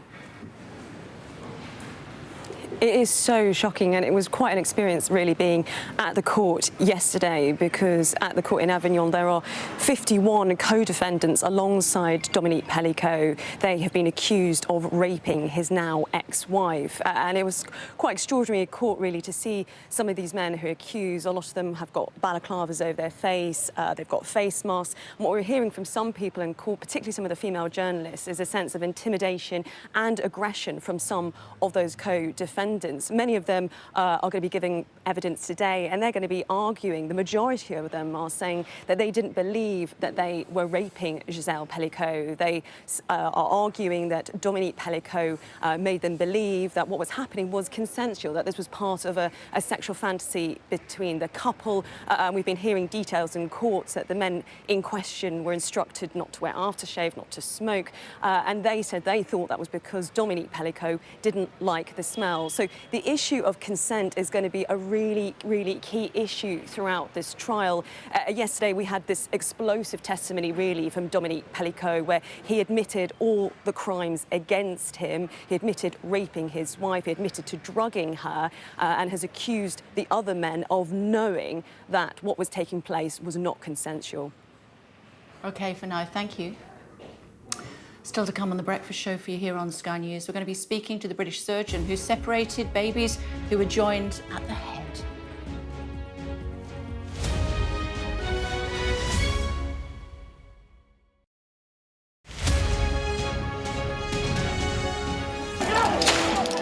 When you cover big, tense protests, there's almost always a moment when the atmosphere changes. There's a different noise, and you start to smell tear gas in the air. As a team, we've interviewed some of the biggest stars in the world. Tom Cruise, Brad Pitt. It can be incredibly surreal being swept up in their world, but we try to give you an honest sense of how these people really are. When we spoke to the fishermen down in Cornwall, all the politics from Westminster was a million miles away. This was about their jobs, their livelihoods. Trust in politics is at an all-time low. What's going wrong, and can we fix it?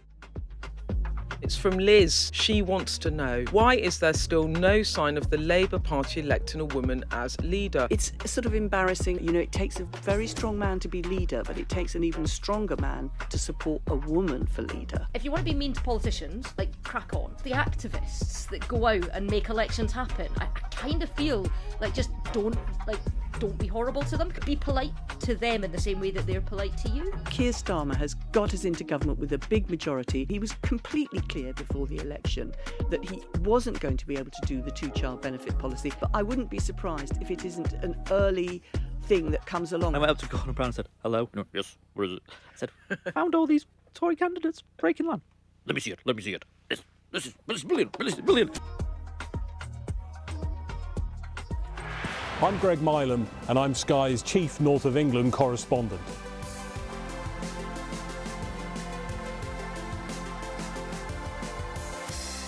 We aim to be the best and most trusted place for news.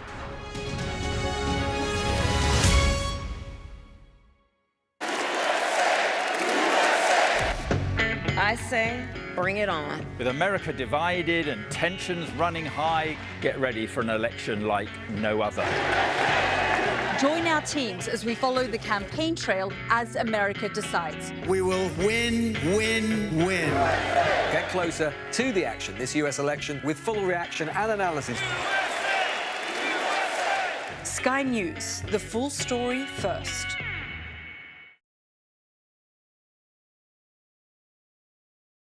Our app gives you the very best of Sky News wherever you are. Breaking news, videos and analysis. Evidence of the crisis. Podcasts, watching us live. Live here from Washington. Wherever you get your podcast. All in one place. And all at just the touch of a screen. The Sky News app. Get the full story first.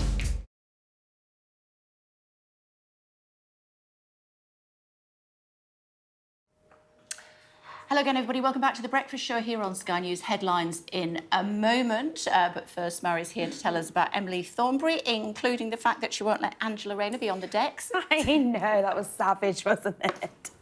I mean, hey, she doesn't want to share the DJ booth, clearly. She's had enough. She's been booted out at the cabinet. And therefore, she's thinking, no, it's my time to shine in another way, I suppose. Fair dues to her. It was a really interesting interview in terms of just, for a second, the tone when you were talking about the fact that she didn't get that job in cabinet she was expecting. She'd been in the shadow cabinet a very long time. She clearly felt she deserved it after all that she'd given in opposition. And, yeah, she seemed, I wouldn't say defeated, but she's often quite kind of bubbly, quite peppy. And she started off the interview quite a lot more kind of, I would say, measured. Toned down. Yeah, exactly. I thought that was quite striking. It's obviously had a bit of an impact on her, but, I mean, we all know politics is tough, really tough, and it does take a toll on you. And when you get shocks like that, it takes you a while to bounce back. But clearly she's got a new role, which was interesting what you were asking her about foreign policy. On what we're seeing in Lebanon, I thought it was interesting. She was talking about the fact that she feels that Israel's allies, Israel's friends need to be talking to Israel and say, what on earth are you doing? What is going on? What is the plan? She's clearly really quite concerned about this. We've been trying to, at Sky News, speak to the Foreign Office this morning, trying to get some indication of where they stand. Haven't had anything back yet, so still waiting for a kind of official government response on this. OK, but we know what she thinks. For now, thank you. Top stories. Thanks so much, Kay. Yeah, we'll start on the Lebanese armed group Hezbollah. They say they will vow revenge against Israel after at least 9 people were killed and thousands injured when their pagers exploded. A senior Lebanese security source claimed Israel Mossad's spy agency hid explosives in the electronic devices. The Israeli government has not commented so far. Inflation has remained unchanged at 2.2% in August, just above the government's target rate of 2%. The Bank of England will meet tomorrow to decide whether to change interest rates. At least 22 people have been killed by floods that have swept across Central and Eastern Europe, with hundreds evacuated from their homes. In Poland, the Prime Minister has called in the military to help in parts of the country as they brace for further flooding this week. And the Princess of Wales has returned to royal duties for the first time since confirming she's completed chemotherapy. She's held a behind-the-scenes meeting about early years development at Windsor Castle. honoured to introduce you to a British neurosurgeon who has led a rare 14-hour surgery to separate babies conjoined at the head in Turkey, Professor Owase Jeelani. Hi, it's good to see you. Thank you for taking the time to join us. Well, thank you for having me. Tell us about the challenge. So we do this every year now. It's almost like Christmas where, as family members, we get to meet and talk about what we've been doing for the year. The foundation that we set up about 7 years ago has helped a number of children around the world. And just recently, we helped a set of Pakistani girls where we undertook the surgery in Turkey. So surgery's gone really well. The girls are recovering nicely and are due to go home, and they'll start their lives, hopefully lead sort of fulfilling lives. But the real interesting story is what happens in between. It's not a once-a-year event. A lot of the work and technology that goes into these surgeries is work that happens within the NHS on a daily and weekly basis. It's work that happens in our academic institutions, for me at UCL, on a regular basis. All of that work, all of that expertise feeds into these complex operations. And the learning we get from these complex operations then feeds back into a lot of our routine work. So this is, one example of where the NHS still has these pockets of excellence, where it uses its knowledge and experience to support children all around the world. Something to be celebrated. It's amazing, amazing. How do you feel when you're going into one of these surgeries? So this was our 8th set that we've done, but it's still quite nerve-wracking. It's a lot of preparation, and you go through the various steps in the rehearsals in your mind for months at a time. So finally, when you get to the table, it's really good to be able to execute the plan as you've planned it and for the outcome to be as predicted. And when the twins are separated, is it then 2 teams that Absolutely are involved? Right. Yeah. So until that point, when they're one entity, everybody's working around the same operating table. Once we have them as 2 separate children, we typically take one child to another operating theatre, and then it's 2 teams that lead the reconstruction. On a human level, how does it feel when, not in this case, thankfully, when only one of them can survive? Yeah, that's always a risk with these super complex surgeries, and that's a real risk. And when it doesn't go to plan, it can be quite emotionally challenging for the parents, for the families, but all the professionals involved. So to go into something like this, you have to do a lot of your groundwork and make sure that the odds are truly in the children's favour before you embark on something like this. Over the years, we've had a number of sets that have been referred to us that after analysis, we felt these are too high risk, and we've advised not to undergo the separation. So those kids we've left alone. What criteria do you use to determine whether or not to carry on with the procedure? Yeah, a key element is the odds for both twins have to be good before you embark on this work. Now, sometimes the difficulty is if one twin is flailing and in that process is going to take the other twin with them, then that poses an ethical challenge. If you leave them, you lose both twins. If you intervene, you lose one. So that is typically something that you would through an ethics board, and then following that, you may embark and do the separation on that basis. Have you ever done that? Yes. Last year we did a separation in Brazil. That was the first time we actually lost a child on the table. It was expected because that one child had severe cardiac problems as well. But even though it was expected, it was still emotionally very, very difficult for everybody involved, including myself. Yeah, and the parents as well, I'm Absolutely. sure. Absolutely. Sure. Do the children that you work with, operate on, what's their demeanour? I mean, these ones were little, so, Yeah. but are they always that size, or are they older people? Or? So the optimal age, one of the challenges we face, the optimal age to do the separation is early on, because until they're separated, they really can't progress like other normal children. They can't sit, they can't feed themselves. So the sooner you get them to that state as 2 separate entities, then they can start their growth trajectory. It's quite difficult to manage. So the optimal age to separate them is 6 to 12 months. Now, due to logistics, when the referrals come, some of these separations have taken place at a later stage, which does pose most surgical problems, and the outcome is slightly guarded when they're older. The difficulty, again, here is that this is a global exercise. What we've set up really is a global health service for these children. And so logistics have been a very difficult issue for us over the past 7 years. Fundraising, it's relatively straightforward to raise funds when you're in a particular country serving that country. But what we're saying is we have no idea where the next set of children may come from, but we'd like your support. After all this 7 years of a lot of heartache, we're now in a position where we have a number of foreign governments who are offered their services, their help, and this particular case was an example in that. The referral came through last year in October, November time. We tried to fundraise to get the kids here. We weren't able to raise enough funds in time. So then we got in touch with the Turkish healthcare system, the government, and said, you know, we're in a position to help you 4 years ago. Is there any chance you could help us this time round? And they very promptly came back and offered all their services. Amazing. And Amazing. Here we are, And how the whole world coming together to help these two kids. Love it. They're making an excellent recovery. Really, really wonderful. They should be in a position to go back to Pakistan in a few weeks. Amazing. Do you know what your next project is yet? We're working on it, but I like to talk about it after the work's done. Okay, so you'll come and see me in another year. Absolutely. Fantastic. Me too. Thank you so much. Congratulations. Thank you. Let's talk about the Princess of Wales, should we? She has, we're told, returned to work with a meeting behind the scenes at Windsor Castle. She hasn't been seen in public since attending Wimbledon in July, but did recently release this video showing her spending time with her husband and her children. Let's talk about it in more detail. Amelia's here. Hi, Amelia. Morning. So what was she doing? Good news. She's now back at work after obviously an extended period of time off after her cancer diagnosis.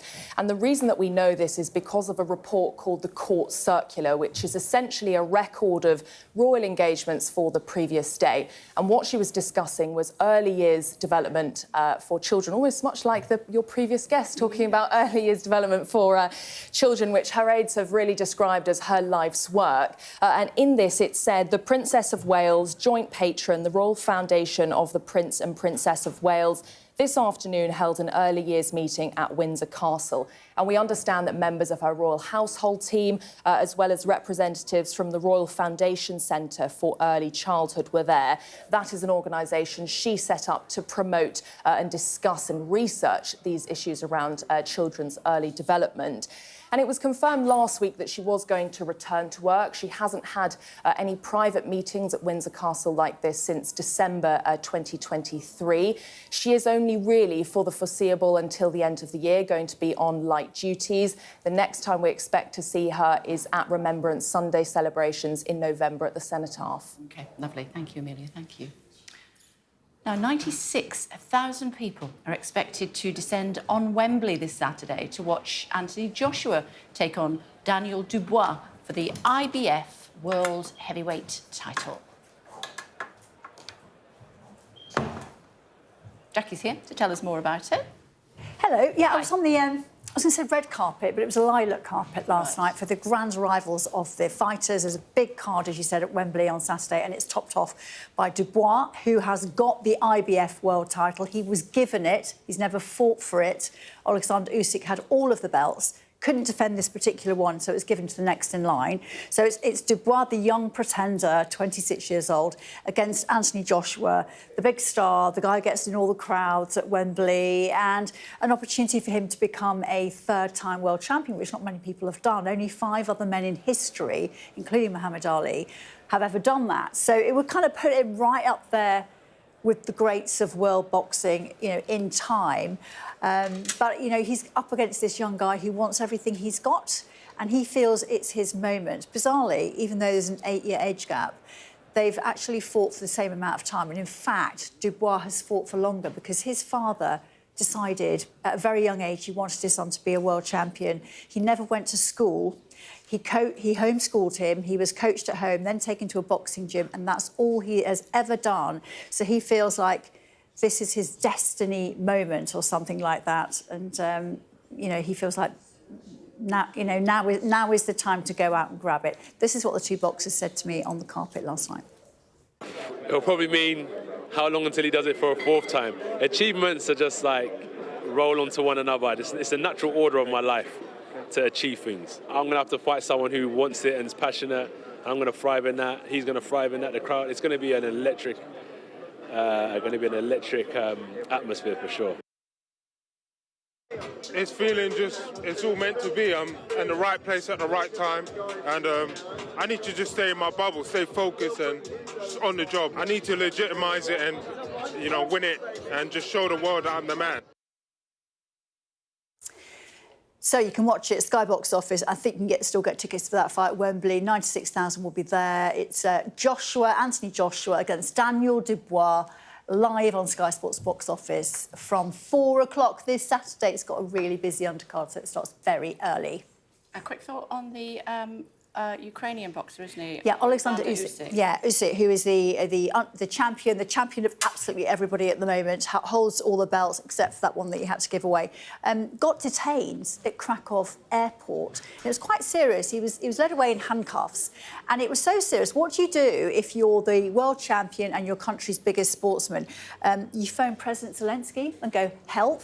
Zelensky then got one of his ministers, the Interior Minister, onto it, and he was released saying it was a misunderstanding, it was quickly resolved.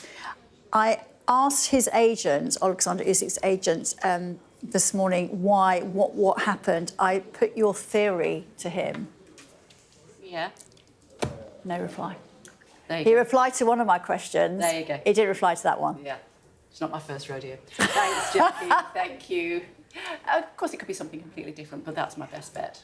Still to come on The Breakfast Show for you, we're going to be live with the scientist and the machine, which allows people to touch across the internet.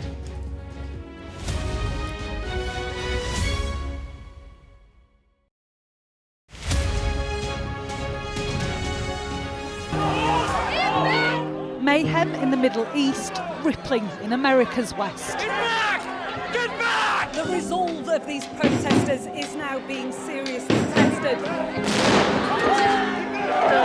I saw police being forced or pushing young men and women to the ground as they made almost 100 arrests. None of this is a peaceful protest. I'm Martha Kellner and I'm Sky's US correspondent based here in Los Angeles. How are you feeling? I am angry. It is an anti-woman agenda. Sky News, get the full story first. Will the cold affect your voters? Well, we have a lot of tremendous support, but it's nasty out there. Can you beat Donald Trump, Governor? President Biden, do you trust President Xi? President Biden says that this meeting went well. He said real progress was made on a whole host of issues. Will your candidates win? I hope so. I think they will. I think they're great candidates. There's no doubt that Kamala Harris and her team are harnessing the power of social media. Do you think Kamala is brat? Kamala's brat. Are you scared? Yeah, we were scared. It was terrible. Strong wind, building tearing down. As them say, our God works, so we can't do nothing. The people here know that worse storms may well be on their way. Free, wherever you get your news. Excited. I've had severe nightmares of these people coming in and just taking me in the middle of the night. Ghislaine Maxwell has pleaded not guilty to all 6 charges against her. Mum, how are you feeling today? Jeffrey said, you answer to Ghislaine, you just don't cross her. Play Sky News. From the Sky News Centre at 7. Now that you're up to date, we can go into a bit more detail. Things can change incredibly quickly. Taken by surprise. Have you ever known a moment like this in British politics before? Yes. Cheers. We'll start with breaking news. Let's get the latest on the ground. So, by the end, we'll hopefully all understand what's going on in the world just that little better. There's always more to the news than a headline. We want to discover, to delve a little deeper, to find out what's really going on.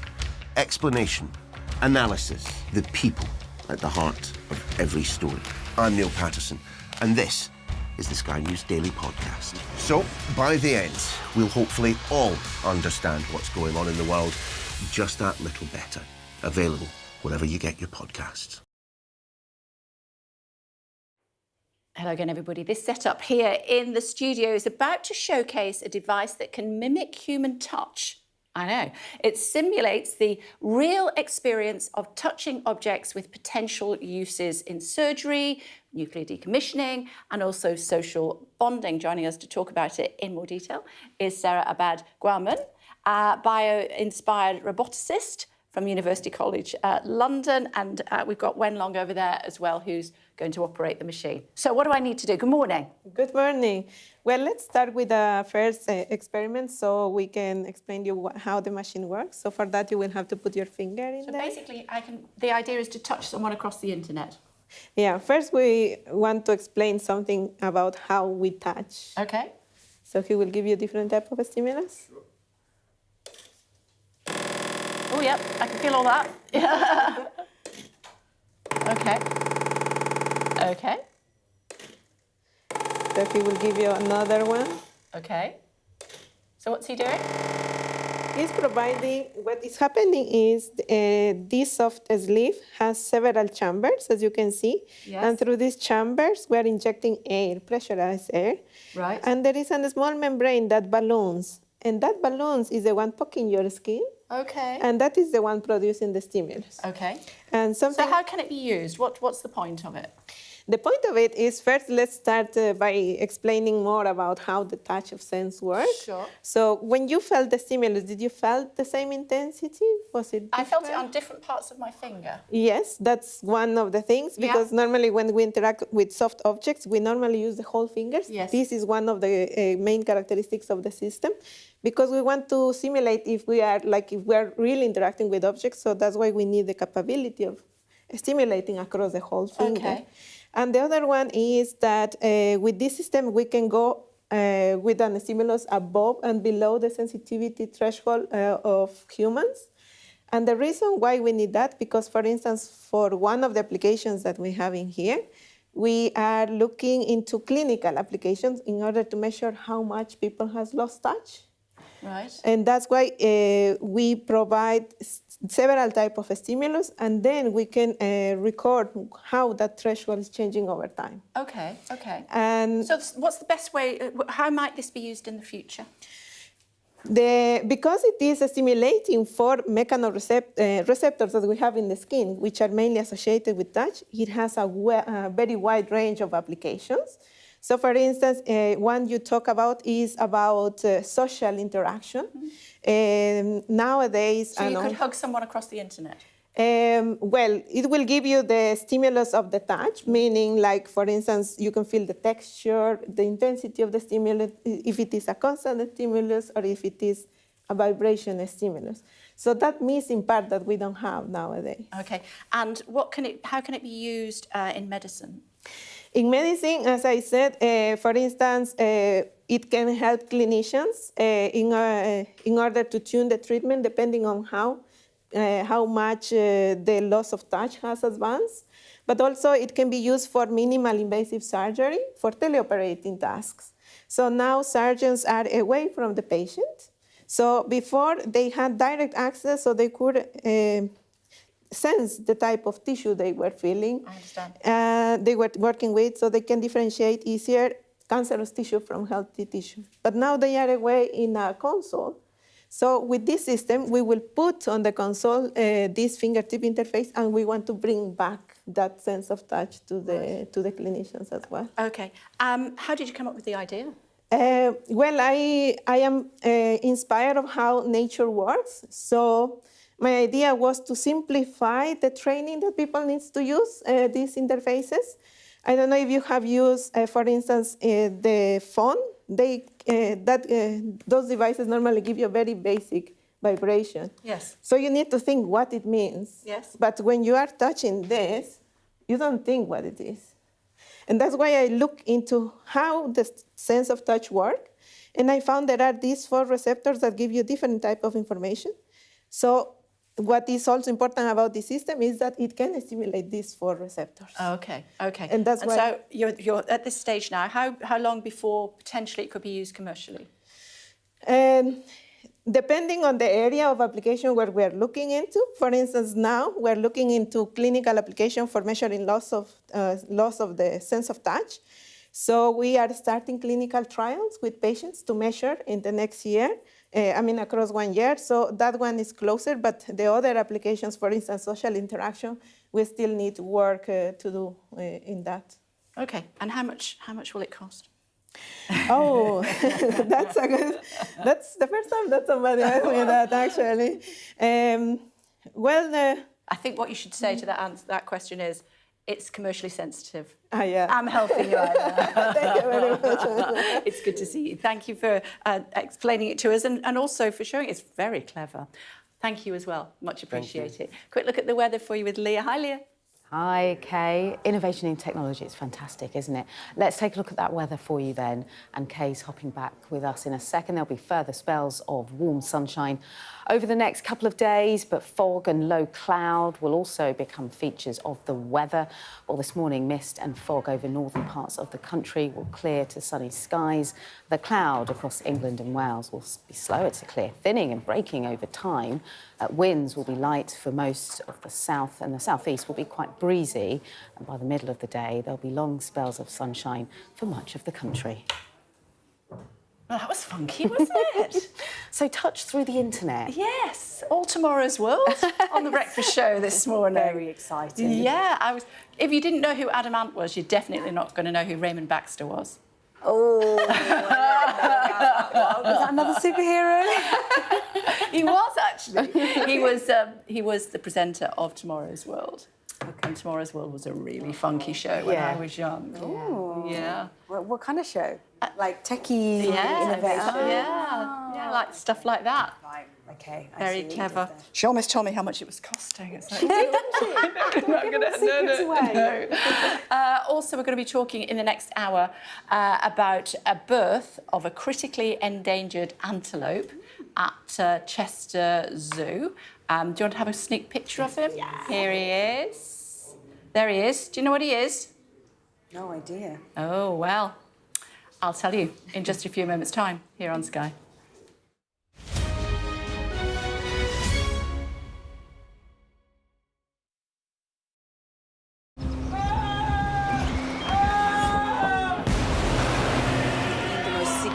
Day of this conflict. They keep telling us that they want aid. And this is what's left of it. Heavy vehicle.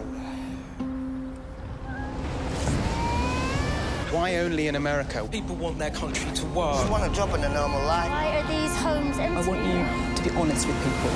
That has happened within minutes. Sky News, the full story first. Free wherever you get your news.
Hello, everybody. Very good morning. 9 o'clock coming up on today's programme. What caused thousands of pages to simultaneously explode across Lebanon, killing Hezbollah to strike back after at least 9 are killed and thousands injured in that exploding pager attack?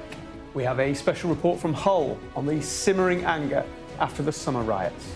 And when it's too early for mince pies. Never. They're already on sale in some of the shops. Yeah. We've got a chef coming in with some special recipes. I love mince pies. It's Wednesday, the 18th of September. The moment that thousands of electronic pages simultaneously exploded.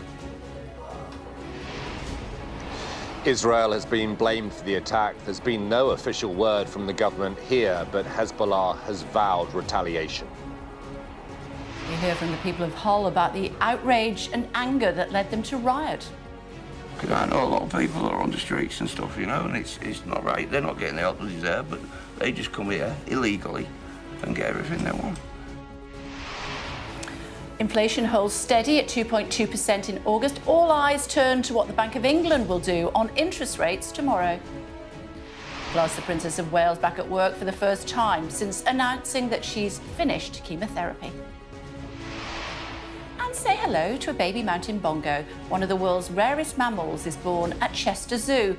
We'll hear from them shortly.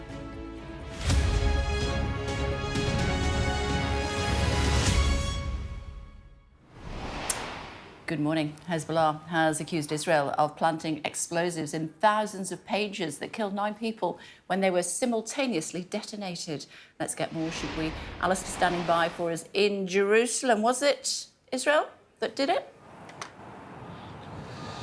Well, Israel hasn't formally commented on it, but they have been blamed for carrying out the attack, and everybody assumes that it was Israel. In some senses, their silence speaks volumes.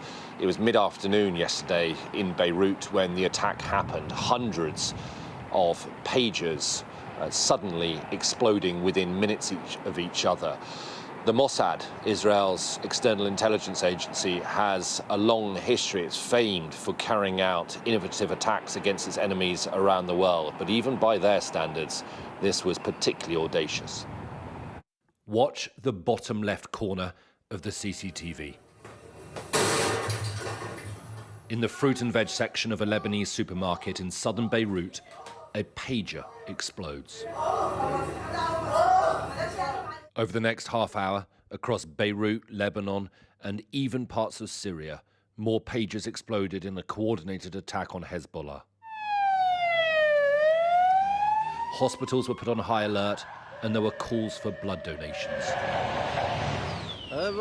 We started hearing shouting, and we saw the first injury going down holding his hand, and after it, another injury. Some people said that the television exploded. Others said the telephone. You know, in the first moments, people weren't still understanding what's happening. Soon we found out a specific device was exploding all over the place. Israel was immediately blamed for the attack, although the Israeli government hasn't commented. We hold the Israeli enemy responsible for all of the victims, for all of the martyrs, for all of the wounded, and we believe that the reprisal is coming. Hezbollah had recently started using pagers rather than mobile phones because they're considered less vulnerable. This attack will have a considerable psychological effect on the group. The pagers have a Taiwanese brand, but the company which licenses them have told Sky News that they had no involvement in the design or manufacture of the product. The product in question is not an Apollo product. It is a product that we authorise them to use our label. I want to clarify this for everyone here today. Israel has repeatedly demonstrated its ability to infiltrate deep into its enemies. In November 2020, they assassinated a senior Iranian nuclear scientist using a remote-controlled machine gun that targeted his vehicle near Tehran. And in late July of this year, they took out the Hamas leader Ismail Haniyeh with a bomb under the bed in the guest house where he was staying in Tehran. The number of injured is huge, and Hezbollah has vowed retaliation. Benjamin Netanyahu has convened an emergency security cabinet meeting to prepare for what happens next. The chair-elect of the Foreign Affairs Select Committee, Emily Thornberry, has said the escalation in the Middle East is a worrying development. We are really concerned about what is happening now in Lebanon. And I think it was your reporter who said the big question is why? Why is this happening now? And what will the result of that be? And it seems to be yet another escalation of the conflict which is happening in the Middle East, which will affect all of us. And it is very worrying indeed, of course it is. And what the response will be, and is this a first step, and what will Israel do next? Is it part of a larger plan? And it is very worrying, and I would certainly be expecting Israel's friends to be speaking very seriously to them and saying, what on earth are you doing? Why is this happening now? And what's the next step? And you need to tell us. I think she was referring to you there, Alistair, and the question, why now? Yeah, and that is, the outstanding question, I think, as we're looking ahead to see what happens next, is why carry out this attack now? Because as we've spoken about in previous hours, Kay, Israel clearly had this immense capability ready to act on at a time of their choosing. So why choose this moment to reveal it and to play that card? And there could be a number of possibilities. I mean, it could be, some have speculated that Hezbollah had discovered it and that Israel decided it was a sort of use it or lose it type situation. It could be that this is a very big act of deterrence, a warning to Hezbollah to back off finally after 11 and a half months of exchanges of fire over the border. Or it could be that it's an opening act for something far larger, which I think is what most people assume it might be. The only thing with that is that you would have thought that Israel would have taken advantage of the chaos in the immediate hours after this attack. I don't know, perhaps a massive wave of airstrikes overnight, for example, perhaps a movement with ground troops. That hasn't happened yet. I mean, it might still happen. But at the moment, sort of the morning after, if I can put it like that, things are quite quiet. Now, I guess things are quite quiet because Hezbollah are trying to work out what on earth has gone on, how this happened. I mean, literally how it happened, but also where the infiltration took place. How do they restore secure communications between them? All those kind of questions they'll be asking themselves, and there'll be some degree of chaos within the organisation. Israel will be watching that very closely and will be mining intelligence from everything that's happened in the aftermath, and will be both planning their next move, but also getting ready for a response. OK, for now, thank you. It's good to see Emily Thornberry, wasn't it? She's quite clearly still very impacted by the fact that she didn't get a position in Cabinet. It was quite clear in the way she was talking, and she was still very solemn about the fact that she was so disappointed not to get that cabinet position that she'd been expecting, considering how long she'd served in shadow cabinet. And she didn't want to go into the details of exactly what was said to her. She was quite private about that, but she was really quite candid about how upset and disappointed she had been and how surprised she was when she found out she didn't have that top job. So it was an interesting interview on that aspect, just on a human level, to see her reaction and the way she'd dealt with it. And then another interesting element of that interview, which is something we were talking about yesterday, wasn't it? It's this kind of ongoing controversy around these donations that Keir Starmer and his wife have received, and the undeclared donations of the clothing that his wife was gifted. And it was interesting because Emily Thornberry, she was trying to be relatively reasonable, but she was essentially arguing that actually it's really difficult for politicians because we expect them to be perfect and human at the same time, which is obviously a contradiction. And therefore we want them to look their best and always look perfect and represent us in the best way possible. But we also want them to show a bit of, personality and potentially make a small mistake here and there to show them, they're like us. And therefore actually mistakes make people human, but then we reprimand them for mistakes. So she was trying to say it's quite a difficult balance to strike as a politician. I think we can listen to her kind of justification and slight explanation, perhaps, of what she thought was going on. The public want politicians to be perfect, but they also want them to be human. And so they want us to be turned out perfectly and to wear, and not just us, our partners as well. And if you're the wife of a Prime Minister, you have to look absolutely splendid at every moment. But he's a and millionaire, that's a huge... he can buy his wife a frock. I mean, so... She can buy her own frock. I mean, I don't know the decisions about who has the money or how much money there is for clothes or anything else, but if there are offers of donations of assistance, then I think you have to say, well, what are the principles behind this? Is it declared? And does it, and you need to look at those that are giving these gifts, are they using those gifts in order to have undue influence on the Prime Minister? And I went on to say, what about the pass? Yes, yeah, the Downing Street pass as well, yeah. I mean, she hits the nail on the head in that last line where she says, are these gifts being given to have undue influence on the Prime Minister or on government? And that's really what declaring donations is all about. It's all about transparency and trying to make sure that people aren't giving something to get something in return, that it is a true donation and not an exchange, you know, a kind of, oh, I'll give you this for this type of situation. And I think the thing that was interesting is she talked later in the interview about how it's really difficult to figure out where to draw the line, because if you actually say you can't accept gifts or donations, then does that mean hospitality? If that means hospitality, does that mean food and drink? Does that mean a state dinner with, for instance, King Charles? And so what she was trying to explain was actually it's a really difficult nut to crack, because as soon as you ban one thing, you might end up banning things that you wouldn't expect to then come under that umbrella. And I think that's what she was trying to argue, was actually the declarations rules are there for a reason. If everybody can see what people are receiving and being gifted, then the idea that there's something dodgy going on starts to dissipate, because if they had something to hide, they would try and hide it. The difficulty, and this is why we're talking about it, is that those gifts weren't declared, and therefore that is why we're talking about Keir Starmer's wife's clothes, is because they were not declared when they should have been declared, and then they figured out they should have been declared, and then they did it late, past the deadline. And that is why this is all kind of spiralled, in a sense.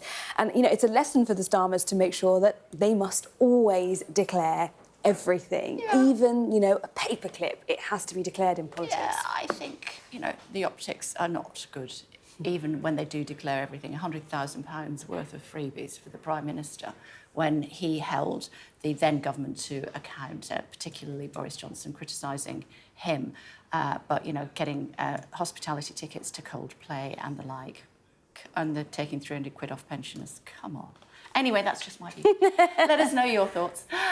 We had the latest inflation figures this morning, which held steady at 2.2%. All eyes will now turn to the Bank of England, which meets tomorrow to decide what to do about those interest rates. Paul's here to talk us through it. Now, it looks as though it's level, but the underlying rate has gone up. That's right.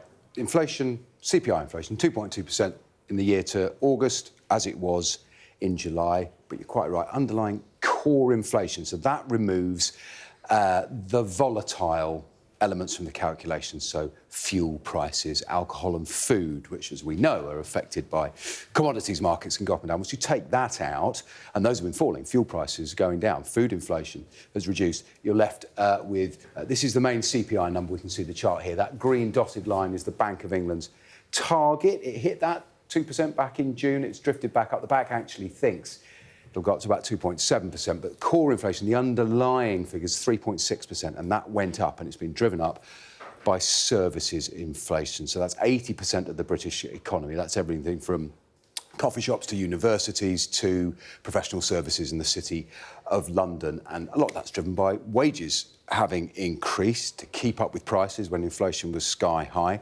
The trick the Bank of England and every other central bank around the world is trying to pull off is how to bring inflation back to target, to take these really crippling price increases out of people's lives without squeezing the economy so hard that it inflicts more pain on people, but not cutting rates too fast that inflation, which looks like it's dampened, catches fire again, which is why the money markets this morning think the chances of a rate cut tomorrow. The Bank of England's Monetary Policy Committee, I think, actually meets today, but they don't announce the decision until lunchtime tomorrow. It's 1 in 4 chance of a further cut. The expectation is it will be held at 5%, with a cut coming at the next meeting, which is November. The Federal Reserve in the US this evening is the only argument there is, will it be a 0.25% cut or a 0.5% cut? So the trend is down. Bank of England only wants to move in one direction. So it's gone a bit, come down once, they'll hold. By the end of next year, 3.5% is the bet. So rates will come down, but it's going to take time because they want a soft landing for the economy. For now. Well, thanks very much indeed. I think there's more than a 1 in 4 chance that Lady Starmer's clothes are going to come up during Prime Minister's questions. Oh, today. just a bit. Do you think? Just a bit. Kay, I've been taking a look at pictures across Central Europe, and you've got a man on top of his house in Poland flagging down emergency services. It's incredible what's happening there at the moment. We know now at least 22 people have been killed as floods sweep across Central Europe. In parts of Poland, the military has been called in to reinforce defences and rescue people who are trapped. Sky's Europe correspondent Siobhan Robbins sent this update. This is one of the areas where they're busily watching the river, because if you have a look behind me, this was an area which was totally dry when we came yesterday. Now the water is rising, and here the eyes are all on this because they're expecting some level of wave to come up the river. Despite the fact it's not raining, all of that water from the last few days has been pumping into the system, and it could come into this city in the next 24, 48 hours. So you can see the water's already risen. They've got a huge sandbank bank there in front of those flats, and if that water continues to rise, they would be the first people in this street to be flooded. Now, it's a big concern here because in 1997 this area was at the centre of one of the worst flooding disasters in Poland's history in the 20th century. So they're really nervous about it here, and we've been to other towns that have had this water already coming in. 80% of the houses there underwater, people having to be rescued by boats, the military bringing in vehicles to just drive through and try and get people out. But in other places, as you say, the clean-up is continuing. But it isn't just here, it's across Central Europe, and Hungary, for example, another place nervously watching river levels today. A big story coming out of the United States. Rapper Sean Combs, you'll know him as P. Diddy, has been denied bail by a judge in New York, meaning he'll be sent to jail to await his trial. The hip-hop star faces charges of sex trafficking and racketeering. The 54-year-old was arrested in New York on Monday. He pleaded not guilty to the allegations, which span a 15-year period, with the prosecutor saying there may be more charges to come, but his lawyers remain defiant. Mr. Combs is a fighter.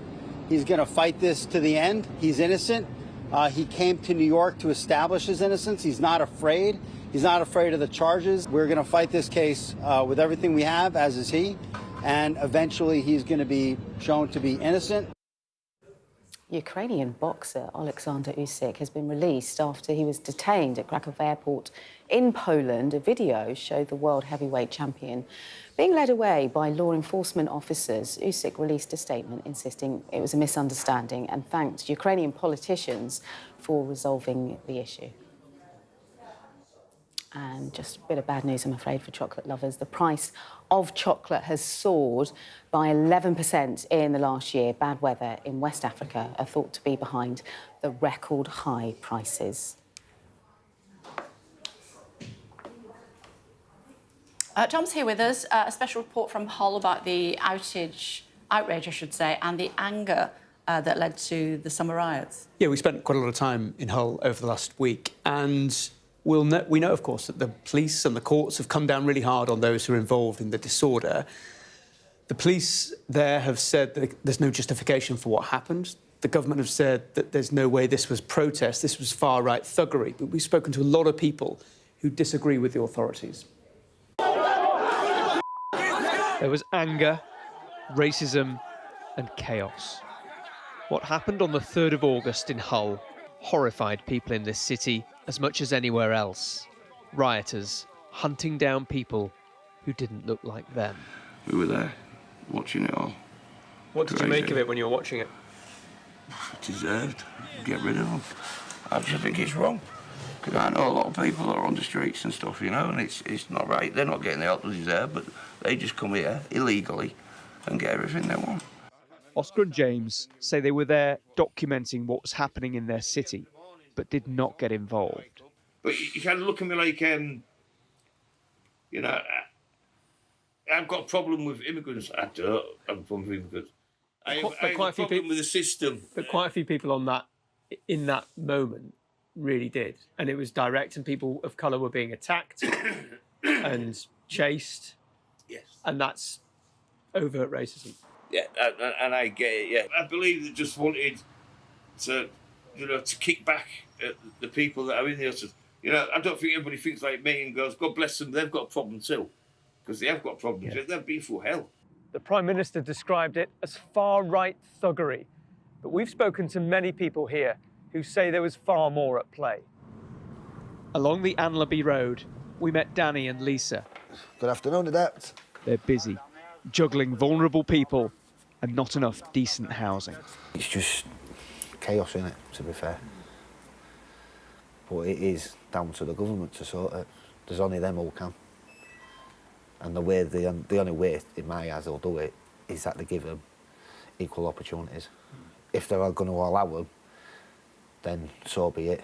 But please look after ours as well. Otherwise, it'll just continue, and it will. Donna feels that frustration too. She's been homeless in Hull for the last 2.5 years. Our country should be looking after us, not other people's problems. It's not. They want to sort their own problems out first, and this is one of them. And you find that sentiment all over Britain because successive UK governments have failed to manage immigration. There are open wounds, and the roots of these riots run deep. We should be very clear, Kay, that the racism that was on display in Hull and in other towns and cities around the UK was repugnant. But it can also be true that there are a lot of people who feel that injustice that we heard there, and it does exist in many communities. The Home Office have pointed us towards a recent statement that Yvette Cooper has made about this. She said this isn't about grievous. There is no place for such appalling, senseless violence on our streets, and this government is determined to stamp out the scourge of serious violence wherever it is found. And they are introducing many measures to clamp down on that disorder, but it doesn't make all that simmering anger go away. No, extended reports, of course, from you throughout the day here on Sky News. So you can watch throughout the day. If you've not got time to sit down and watch the telly, of course, you can watch it online as well. Still to come on The Breakfast Show for you Wednesday morning. What was the underlying cause of the summer riots in Hull? We'll be talking to a psychologist next on what drives people to resort to violence. And is it too soon for a Christmas mince pie? Never. They are already stocked in some supermarkets. A taste test next.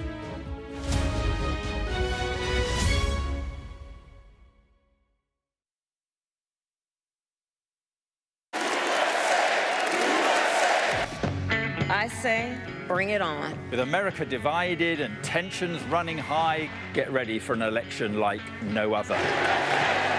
Join our teams as we follow the campaign trail as America decides. We will win, win, win. Get closer to the action this US election with full reaction and analysis. Sky News, the full story first.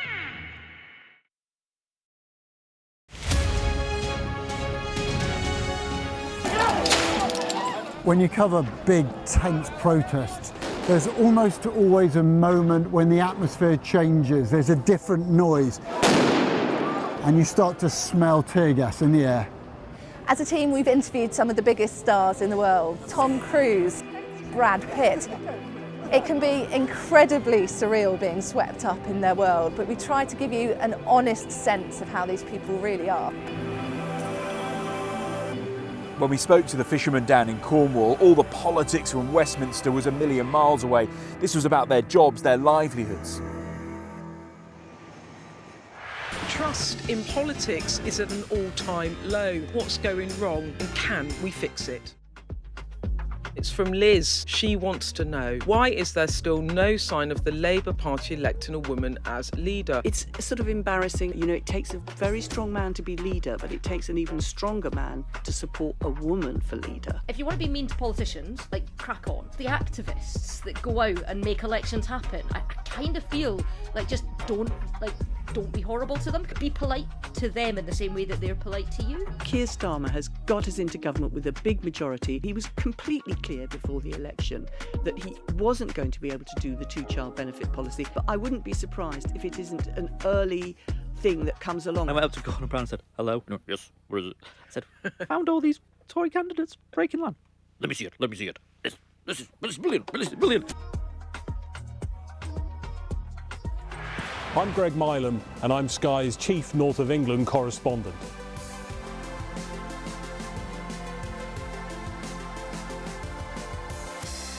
We aim to be the best and most trusted place for news.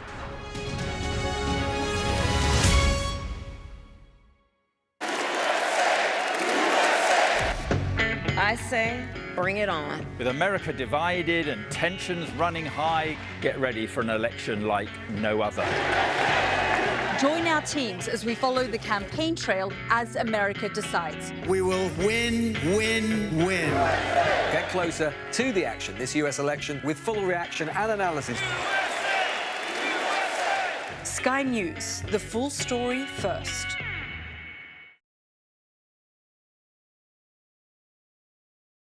Our app gives you the very best of Sky News wherever you are. Breaking news, videos and analysis. Evidence of the crisis. Podcasts, watching us live. Live here from Washington. Wherever you get your podcast. All in one place. And all at just the touch of a screen. The Sky News app. Get the full story first.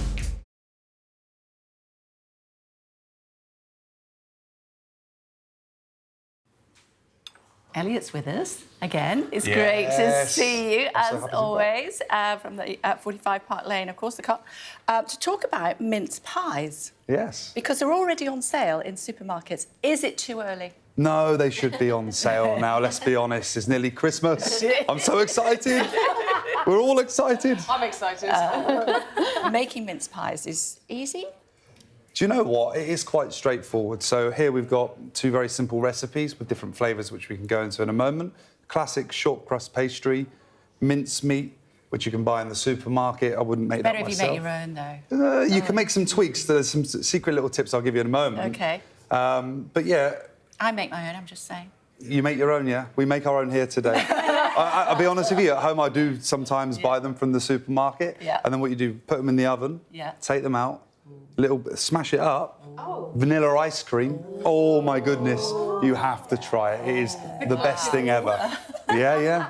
So tell us what we're looking for with a good mince pie. So a good mince pie, for me, has to be golden brown on the top. You see that nice crystallisation of sugar. That was your cue. Yeah, oh, that's my cue. Here we go.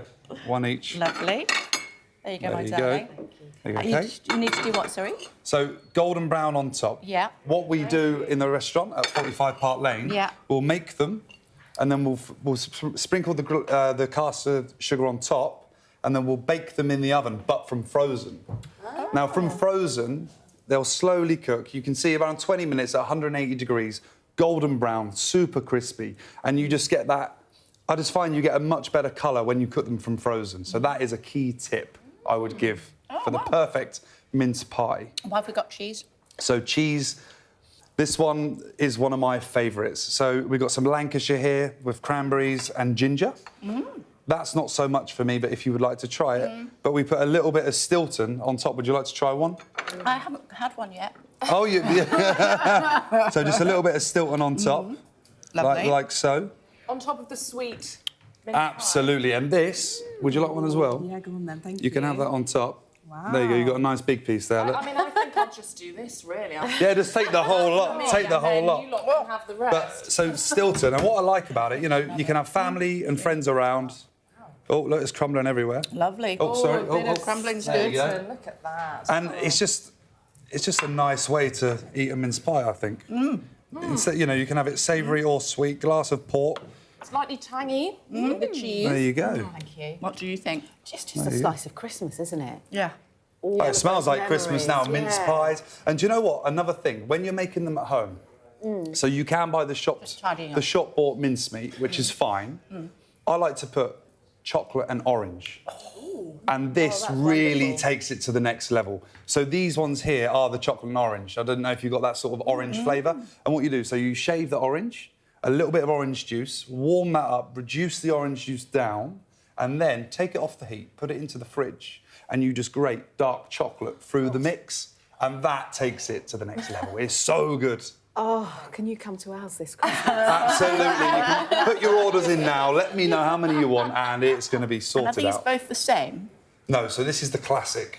So this is the classic. I haven't tried that one. So I think you should try the bigger one now. Oh, thank you. I mean, I think for quality control purposes, to maintain standards, we should try one of each of everything. Yes, and you should. across multiple batches, just to be sure. Yeah.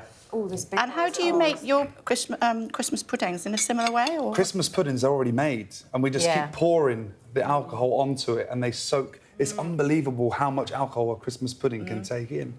One interesting thing that I found out about mince pies about a year ago was it was King Henry V that originally made the mince pie. And what he would used to do, he'd get all the steeped fruit, and he'd put all the leftover game birds inside as well, and then fill it with jelly. So that is where it originated from. So King Henry V and then King Henry VII, they were the sort of the pioneers of the mince pie. OK. Oh, pioneers of the mince pie. Yes, see what you there you go. did there. And just before we let you go, given that we're talking about Christmas, what about Christmas cake? Oh, Christmas cake, I love it. And then you can put that nice icing on top. The thing about a Christmas cake for me is the decoration. It's not, you know, sometimes but even when I make it, it can be a little bit dry.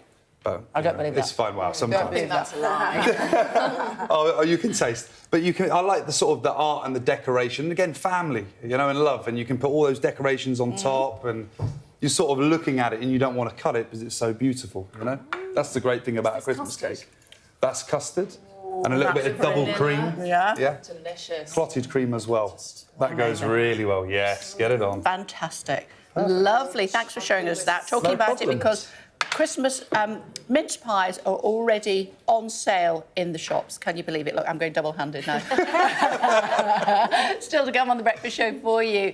Traitors star Andrew Jenkins is trekking 1,200 miles across all UK nations. He'll be live in the studio to tell us why.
Hi again, everybody. We've been reporting this morning on the underlying causes of the summer riots. The Prime Minister described the violence as far-right thuggery.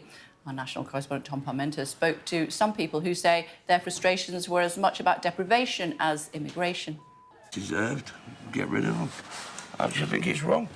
Because I know a lot of people are on the streets and stuff, you know, and it's not right. They're not getting the help they deserve, but they just come here illegally and get everything they want. It's not right. But when it's taking away all our necessary needs, hospitals, dentists, hotels, this, housing, everything, it's just... You know, I don't think everybody thinks like me and goes, God bless them, they've got a problem too. Because they have got problems. Yeah. They've been through hell. They've been through war zones and this, that and the other, you know. And I think people at the time just felt a lot of anger, a lot of frustration that, like, you know, there's people living on the streets that are British born and are not getting looked after. Not everybody was in that riots for the same reason. There'll have been people in that riots because they haven't had help, but that doesn't make them racist. They just wanted to get their point across. Well, Stephen Reichel, Professor of Psychology at the University of St Andrews, joins us now. Good morning to you, Professor. What did you make of what you were hearing? I thought it was really interesting. It has been claimed quite a lot that this was all about opposition to immigration and that it reflects a real concern about immigration.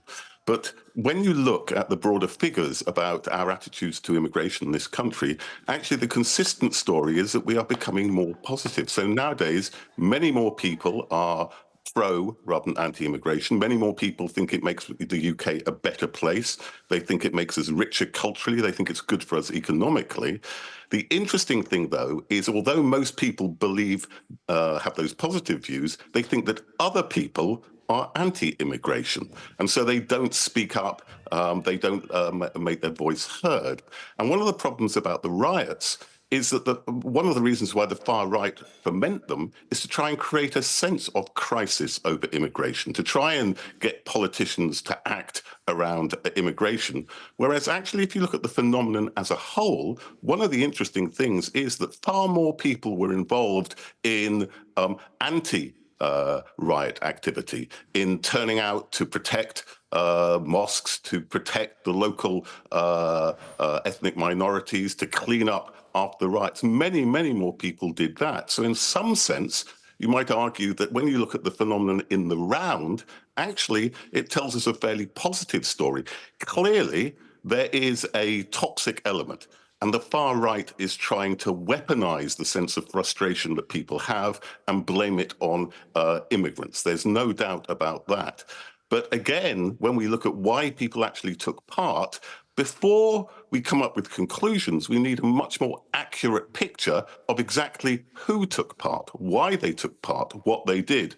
And at the moment, we're involved in research trying to find that out. Because the real problem is, whenever riots happen, and I've been studying riots for over 40 years now, since the St. Paul's riot of 1980. You're probably too young to remember that. I remember it very well. And nearly every time you get instant comments by politicians who make these comments for political reasons, to appear tough, to appear in control, to say it's not our fault. And nearly always in time, those claims are shown to be false. And sometimes it makes sense actually to shut up and listen and find out. We need a much more accurate picture of the exact events before we come up with explanations and before we come up with solutions. In a sense, it's a good example of come up with conclusions and make policy in haste and repent at leisure. Yeah. And the fact that we haven't looked in such detail and come up with a comprehensive response is why time after time after time, we find ourselves in the same position. Talk to me about crowd psychology. Okay, well, crowd psychology is my area. It's another thing that I've been doing for an incredibly long time, since I actually had hair a long time back. Often it is assumed that crowd behavior is irrational, that people get in a crowd and even normal people, the technical term is, become de-individuated, become submerged, lose their identities, and become barbarians, become less civilized. Actually, what we find is something very different. That when you look at crowds, what happens is people, in a sense, shift from their individual concerns, from thinking in terms of I, to thinking in terms of we, to acting in terms of a group rather than an individual identity. And therefore, what they do reflects the norms and the values of that collective identity. And very often, when you look at crowd behavior, what it does is it tells you something about collective beliefs. It tells you something about the views of groups, especially, if you like, marginalized and disenfranchised groups who aren't normally heard. And in that sense, looking at crowds is a very valuable way indeed of understanding the position of different groups in society. And that, again, is why it's so important that rather than just making general statements, they were all mindless, they were all mad, they were all bad people, what you need to do is to carefully look at who was there, to map out carefully exactly what they did, the things they attacked, the targets that they went for, the chants they made, the things they didn't do. And that will give you a pattern, and it will tell you something about the beliefs of those groups. Now, you might not always like what you hear, you might not always agree with what you hear, but it will tell you what's going on, and therefore will help you in understanding how to respond. As I say, in many ways, crowds are a remarkably valuable resource to understand, in a sense, the state of the nation, and just dismissing them as mad, bad, and dangerous to know is a way of throwing away that resource and throwing away that potential for understanding and for actually really dealing with the problems that we face. OK, Professor, fascinating as always. Thanks so much for taking the time. Good to talk to you. Thank you. Let's talk about the Princess of Wales. She's back in harness. She is. So she's back at work now after a long period of time off after her cancer diagnosis. She's also been receiving treatment during that time. And we know this because of a document or a report called the Court Circular, which lists all the royal engagement for the previous day. And what was discussed in that meeting, we don't know the details, but we understand it to be about early years children's development. This is something that she's been incredibly passionate about, and aides say it's really her life's work. And what was written in there, it said the Princess of Wales, joint patron, the Royal Foundation of the Prince and Princess of Wales, this afternoon held an early years meeting at Windsor Castle. And we understand members of her household team were in attendance as well as members from an organisation she set up to champion these issues called the Royal Foundation Centre for Early Childhood.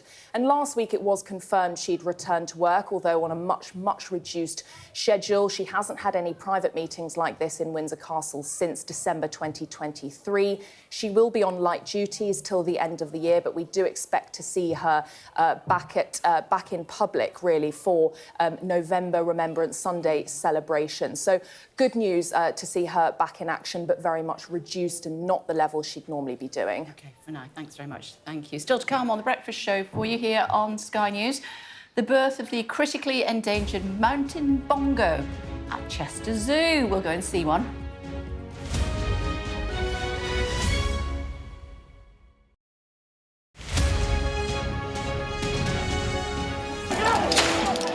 When you cover big, tense protests, there's almost always a moment when the atmosphere changes. There's a different noise, and you start to smell tear gas in the air. As a team, we've interviewed some of the biggest stars in the world. Tom Cruise, Brad Pitt. It can be incredibly surreal being swept up in their world, but we try to give you an honest sense of how these people really are. When we spoke to the fishermen down in Cornwall, all the politics from Westminster was a million miles away. This was about their jobs, their livelihoods. Trust in politics is at an all-time low. What's going wrong, and can we fix it? It's from Liz. She wants to know, why is there still no sign of the Labour Party electing a woman as leader? It's sort of embarrassing. You know, it takes a very strong man to be leader, but it takes an even stronger man to support a woman for leader. If you want to be mean to politicians, crack on. The activists that go out and make elections happen, I kind of feel just don't be horrible to them. Be polite to them in the same way that they're polite to you. Keir Starmer has got us into government with a big majority. He was completely clear before the election that he wasn't going to be able to do the two-child benefit policy, but I wouldn't be surprised if it isn't an early thing that comes along. I went up to Gordon Brown and said, hello. No, yes, what is it? I said, found all these Tory candidates breaking land. Let me see it, let me see it. This is brilliant, this is brilliant. I'm Greg Milam, and I'm Sky's chief North of England correspondent.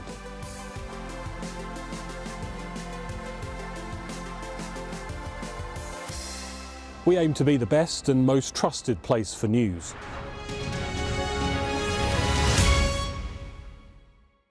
There's always more to the news than a headline. We want to discover, to delve a little deeper, to find out what's really going on.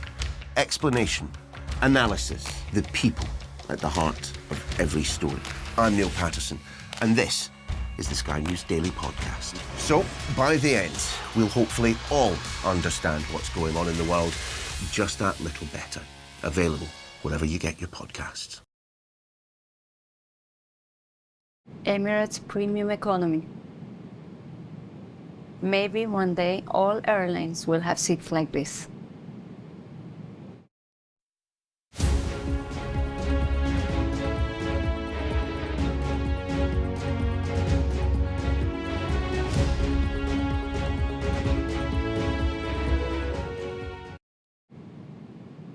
Fly Emirates, fly better.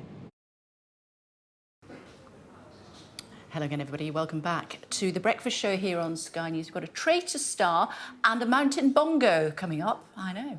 Before that, though, Donald Trump has returned to the presidential campaign trail for the first time since the second attempt on his life. He told crowds at a rally in Michigan that being president is a dangerous business and praised the Secret Service for their swift work catching the suspected gunman. From Michigan, our US correspondent Martha Kellner reports. After the assassination attempt, the campaign trail, Donald Trump appearing for the first time since his golf course became a crime scene. It's a dangerous business, however, being president. It's a little bit dangerous. It's, you know, they think race car driving is dangerous. No. Trump was on stage with Arkansas Governor Sarah Huckabee Sanders. I have to say, Secret Service did a hell of a job. He saw the barrel of the gun coming out from a bush. Can you believe it? This guy was all set. He was all set to do his number. And there was no talk. He didn't say, hello, what are you doing here, please? Trump's Secret Service detail are on high alert amid calls even from President Biden that his protection be bolstered. President Biden, I want to be nice. Yeah, he was so nice to me yesterday, but because I do feel he's so nice. After insinuating that the words from his rivals had inspired the attempt on his life, that rhetoric was absent on stage. I got a very nice call from Kamala.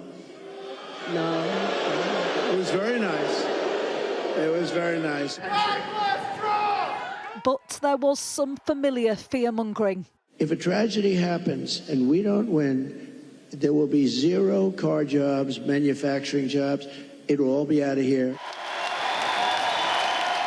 Any suggestion that another apparent attempt on Donald Trump's life had shaken his focus was obliterated here. This was straight from the playbook. Immigration, the economy, foreign wars, and a hefty dose of misinformation. Not that they seemed to mind. He's been talking a lot about dialing down the rhetoric, about lowering the political temperature. Did you feel that tonight? Yeah, I mean, I've wanted him to do that since 2016. Did you notice any difference in him since the second apparent attempt on his life? He does seem a little calmer.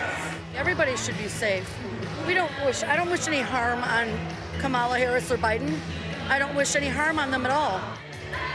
This show will move on to a different city now. But even with a nod to civility across the aisle, the potential for more political violence persists. Martha Kellner, Sky News, Flint, Michigan. Now, should he remain faithful to his pledges, traitor star Andrew Jenkins will march 1,200 miles across all 4 nations of the UK in just 6 weeks, starting next Sunday. His marathon, a day trek, will see him take in 4 castles, starting at the location for the hit show in Scotland. I'm pleased to say he's with us now. Hi, Andrew. It's good to see you. Nice to see you. How was Traitors? Did you enjoy it? I loved it. Yeah, it was brilliant. It was really, really good to be part. A great experience. I mean, I'll never, obviously, you never would have thought I'd do it, but it was amazing. OK, talk to me about what you're doing and why you're doing it. Right, I'm walking 1,200 kilometres across, like say, 4 countries, covering 4 castles, starting in the Traitors Castle in Scotland, Ardros Castle. Then I'm going to Lancaster Castle in England, on a ferry across to Northern Ireland to go to Carrickfergus Castle, back over to Wales, then through Wales and finishing in Cardiff Castle. So I'm doing it really for, obviously, the brain injury charity Headway. They provide fantastic support, not just the survivors of brain injury, but also the families as well. Because people don't realise the impact it has on the family. So obviously people have to give up work to look after them, but they do fantastic work. So I'm doing it really to raise vital funds for Headway, the brain injury charity, but also for mental health in general, really, to show people out there that you can keep believing in yourself and you can achieve great things. So tell us what happened to you. Remind us. I was in a road traffic accident back in August 1999, so 25 years ago.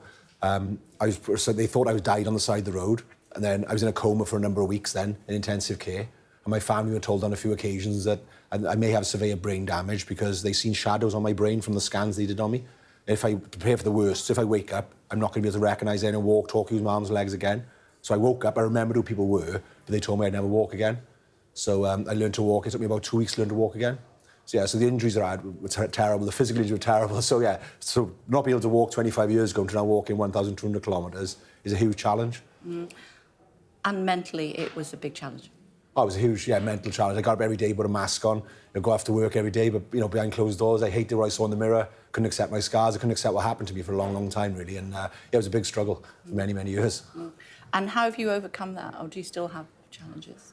Yeah, I'm not perfect. I think nobody's a finished article when it comes to mental health. You've got to work on it every single day. In this country, we're very reactive on things. We only ever do something when it's at critical stages. But I say what you need to do is work on it every day. So people who train, look after their physical health, they don't look after their mental health. So I say they go hand in hand, basically, physical and mental health. So I got lots of... Being self-aware is the biggest thing, really, understanding your triggers and knowing how to put coping mechanisms in place that you can deal with things. You don't spiral like I used to spiral years ago, be down for days, if not weeks. But now I can catch myself quite early. I'm not a robot. I have feelings and emotions the same as everybody else. So, so I get my triggers the same as life gets in the way. So I get my triggers the same as everyone else. I just deal with them better than I did years ago. And what's going to be the most challenging part of this 1,200-kilometre walk? All of it. Yeah, I suppose mentally it's going to be tough. Physically it's going to be tough because I'm not used to endurance. I'm quite a big struggle. I can lift lots in the gym. But when it comes to long-distance endurance, it's going to be tough. But also the mental side of it, I think, is going to be tough as well. So, and being away from my loved ones and my family is going to be hard. It's going to be a big challenge mentally and physically for me. I'm really looking for it. I'm excited now. And support team? Yeah, I've got a support team. I'm the only person actually doing the whole walk. But there are people, there's a team called Challenge the Wild, a gentleman called Dan, who's helped me with the logistics and everything. And he's going to be one of his team, going to be with me all the time. So yeah, I'm really excited. I can't wait to get started now. You've got a GoFundMe page, I'm guessing? It's a GiveStar page. It is on a GiveStar page, Andrew Jenkins. Also on my social media, my Instagram, and also my LinkedIn and my website. Sensational. Come and talk to us once you've finished. I will, Fab. Thank you very much. Cheers, thank you. Cheers. Thanks a lot. Quick look at the weather for you now here on Sky News. Let's see what it's going to be doing. There'll be further spells of warm sunshine over the next couple of days, but fog and low cloud, trust me, will also become features of the weather. Have we got any? Should we have a look at it? This morning, mist and fog over northern parts of the country will clear to sunny skies. The cloud across England and Wales will be slower to clear, thinning and breaking over time. Winds will be light for most, but the south and southeast will be breezy. Let's bring in Rachel McCann, who's a keeper at Chester Zoo, because she's going to tell us about the mountain bongo. Hi, it's good to see you. Hi, good morning, nice to meet you. Tell me about them. Right, so we've got our 3 girls here. So these are critically endangered mountain bongo. So they're incredibly rare, probably the rarest animal you'll ever see. There's about 50 of them left in the wild. I don't know if you can see, this is Alina next to me here. And they're really struggling. We've lost a lot of numbers due to habitat loss and hunting for their meat and horns. So we're kind of here today to celebrate the fact that we've had a small calf, Navari. So she's a couple months old now. She's just in the back there, hiding behind the reeds. Oh, I see her. Yeah, she's incredibly cute. We're so pleased to have her, which was really special birth because obviously there is only about 50 left in the wild now.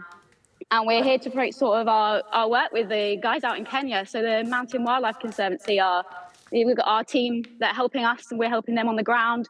They're bringing them back from extinction, which is incredible. They're such a beautiful species to work with. They're very secretive and elusive in the wild and quite shy. So it was quite nice that she came over to come and say hello to everyone. Yeah, I see. Yeah, they're brilliant. Yes, gorgeous, Rachel. Talk to me about their relationship with other antelope that I've seen in Africa that they look a little bit like in Nyala and things like that. Yeah, so actually these guys kind of tend to stick to themselves. So they're a forest antelope, the largest forest antelope, and they're very shy, so they only hang out with each other.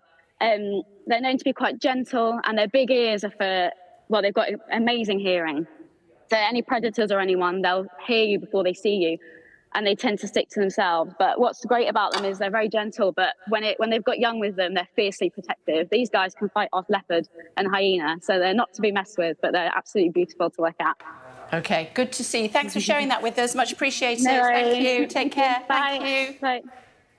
We thought we'd finish with the mince pie. How many mince pies have you eaten? 5. Yes. A bit worried about Amelia. You need to go and lie down somewhere and have a peppermint tea. I just kept going back for more. It's Well, you wanted different toppings, right? You wanted the cheese, the custard. As I said earlier, quality control is vital, and I just had to make sure that standards weren't slipping. And they weren't. They are sitting very nicely, actually.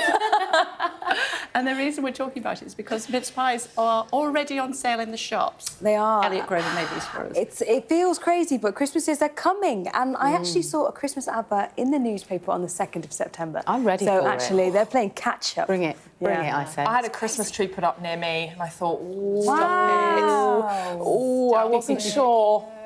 See, my birthday is on the 17th of December, so the tree does not go up. Quite right. Until after. Okay. Quite right. Makes sense. That's it from us. We've got work to do here, as you can see. We'll see you tomorrow. Yeah, I thought so. See you tomorrow.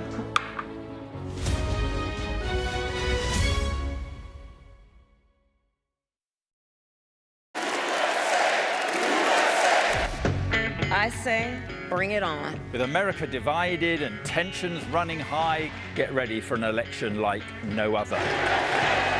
Join our teams as we follow the campaign trail as America decides. We will win, win, win.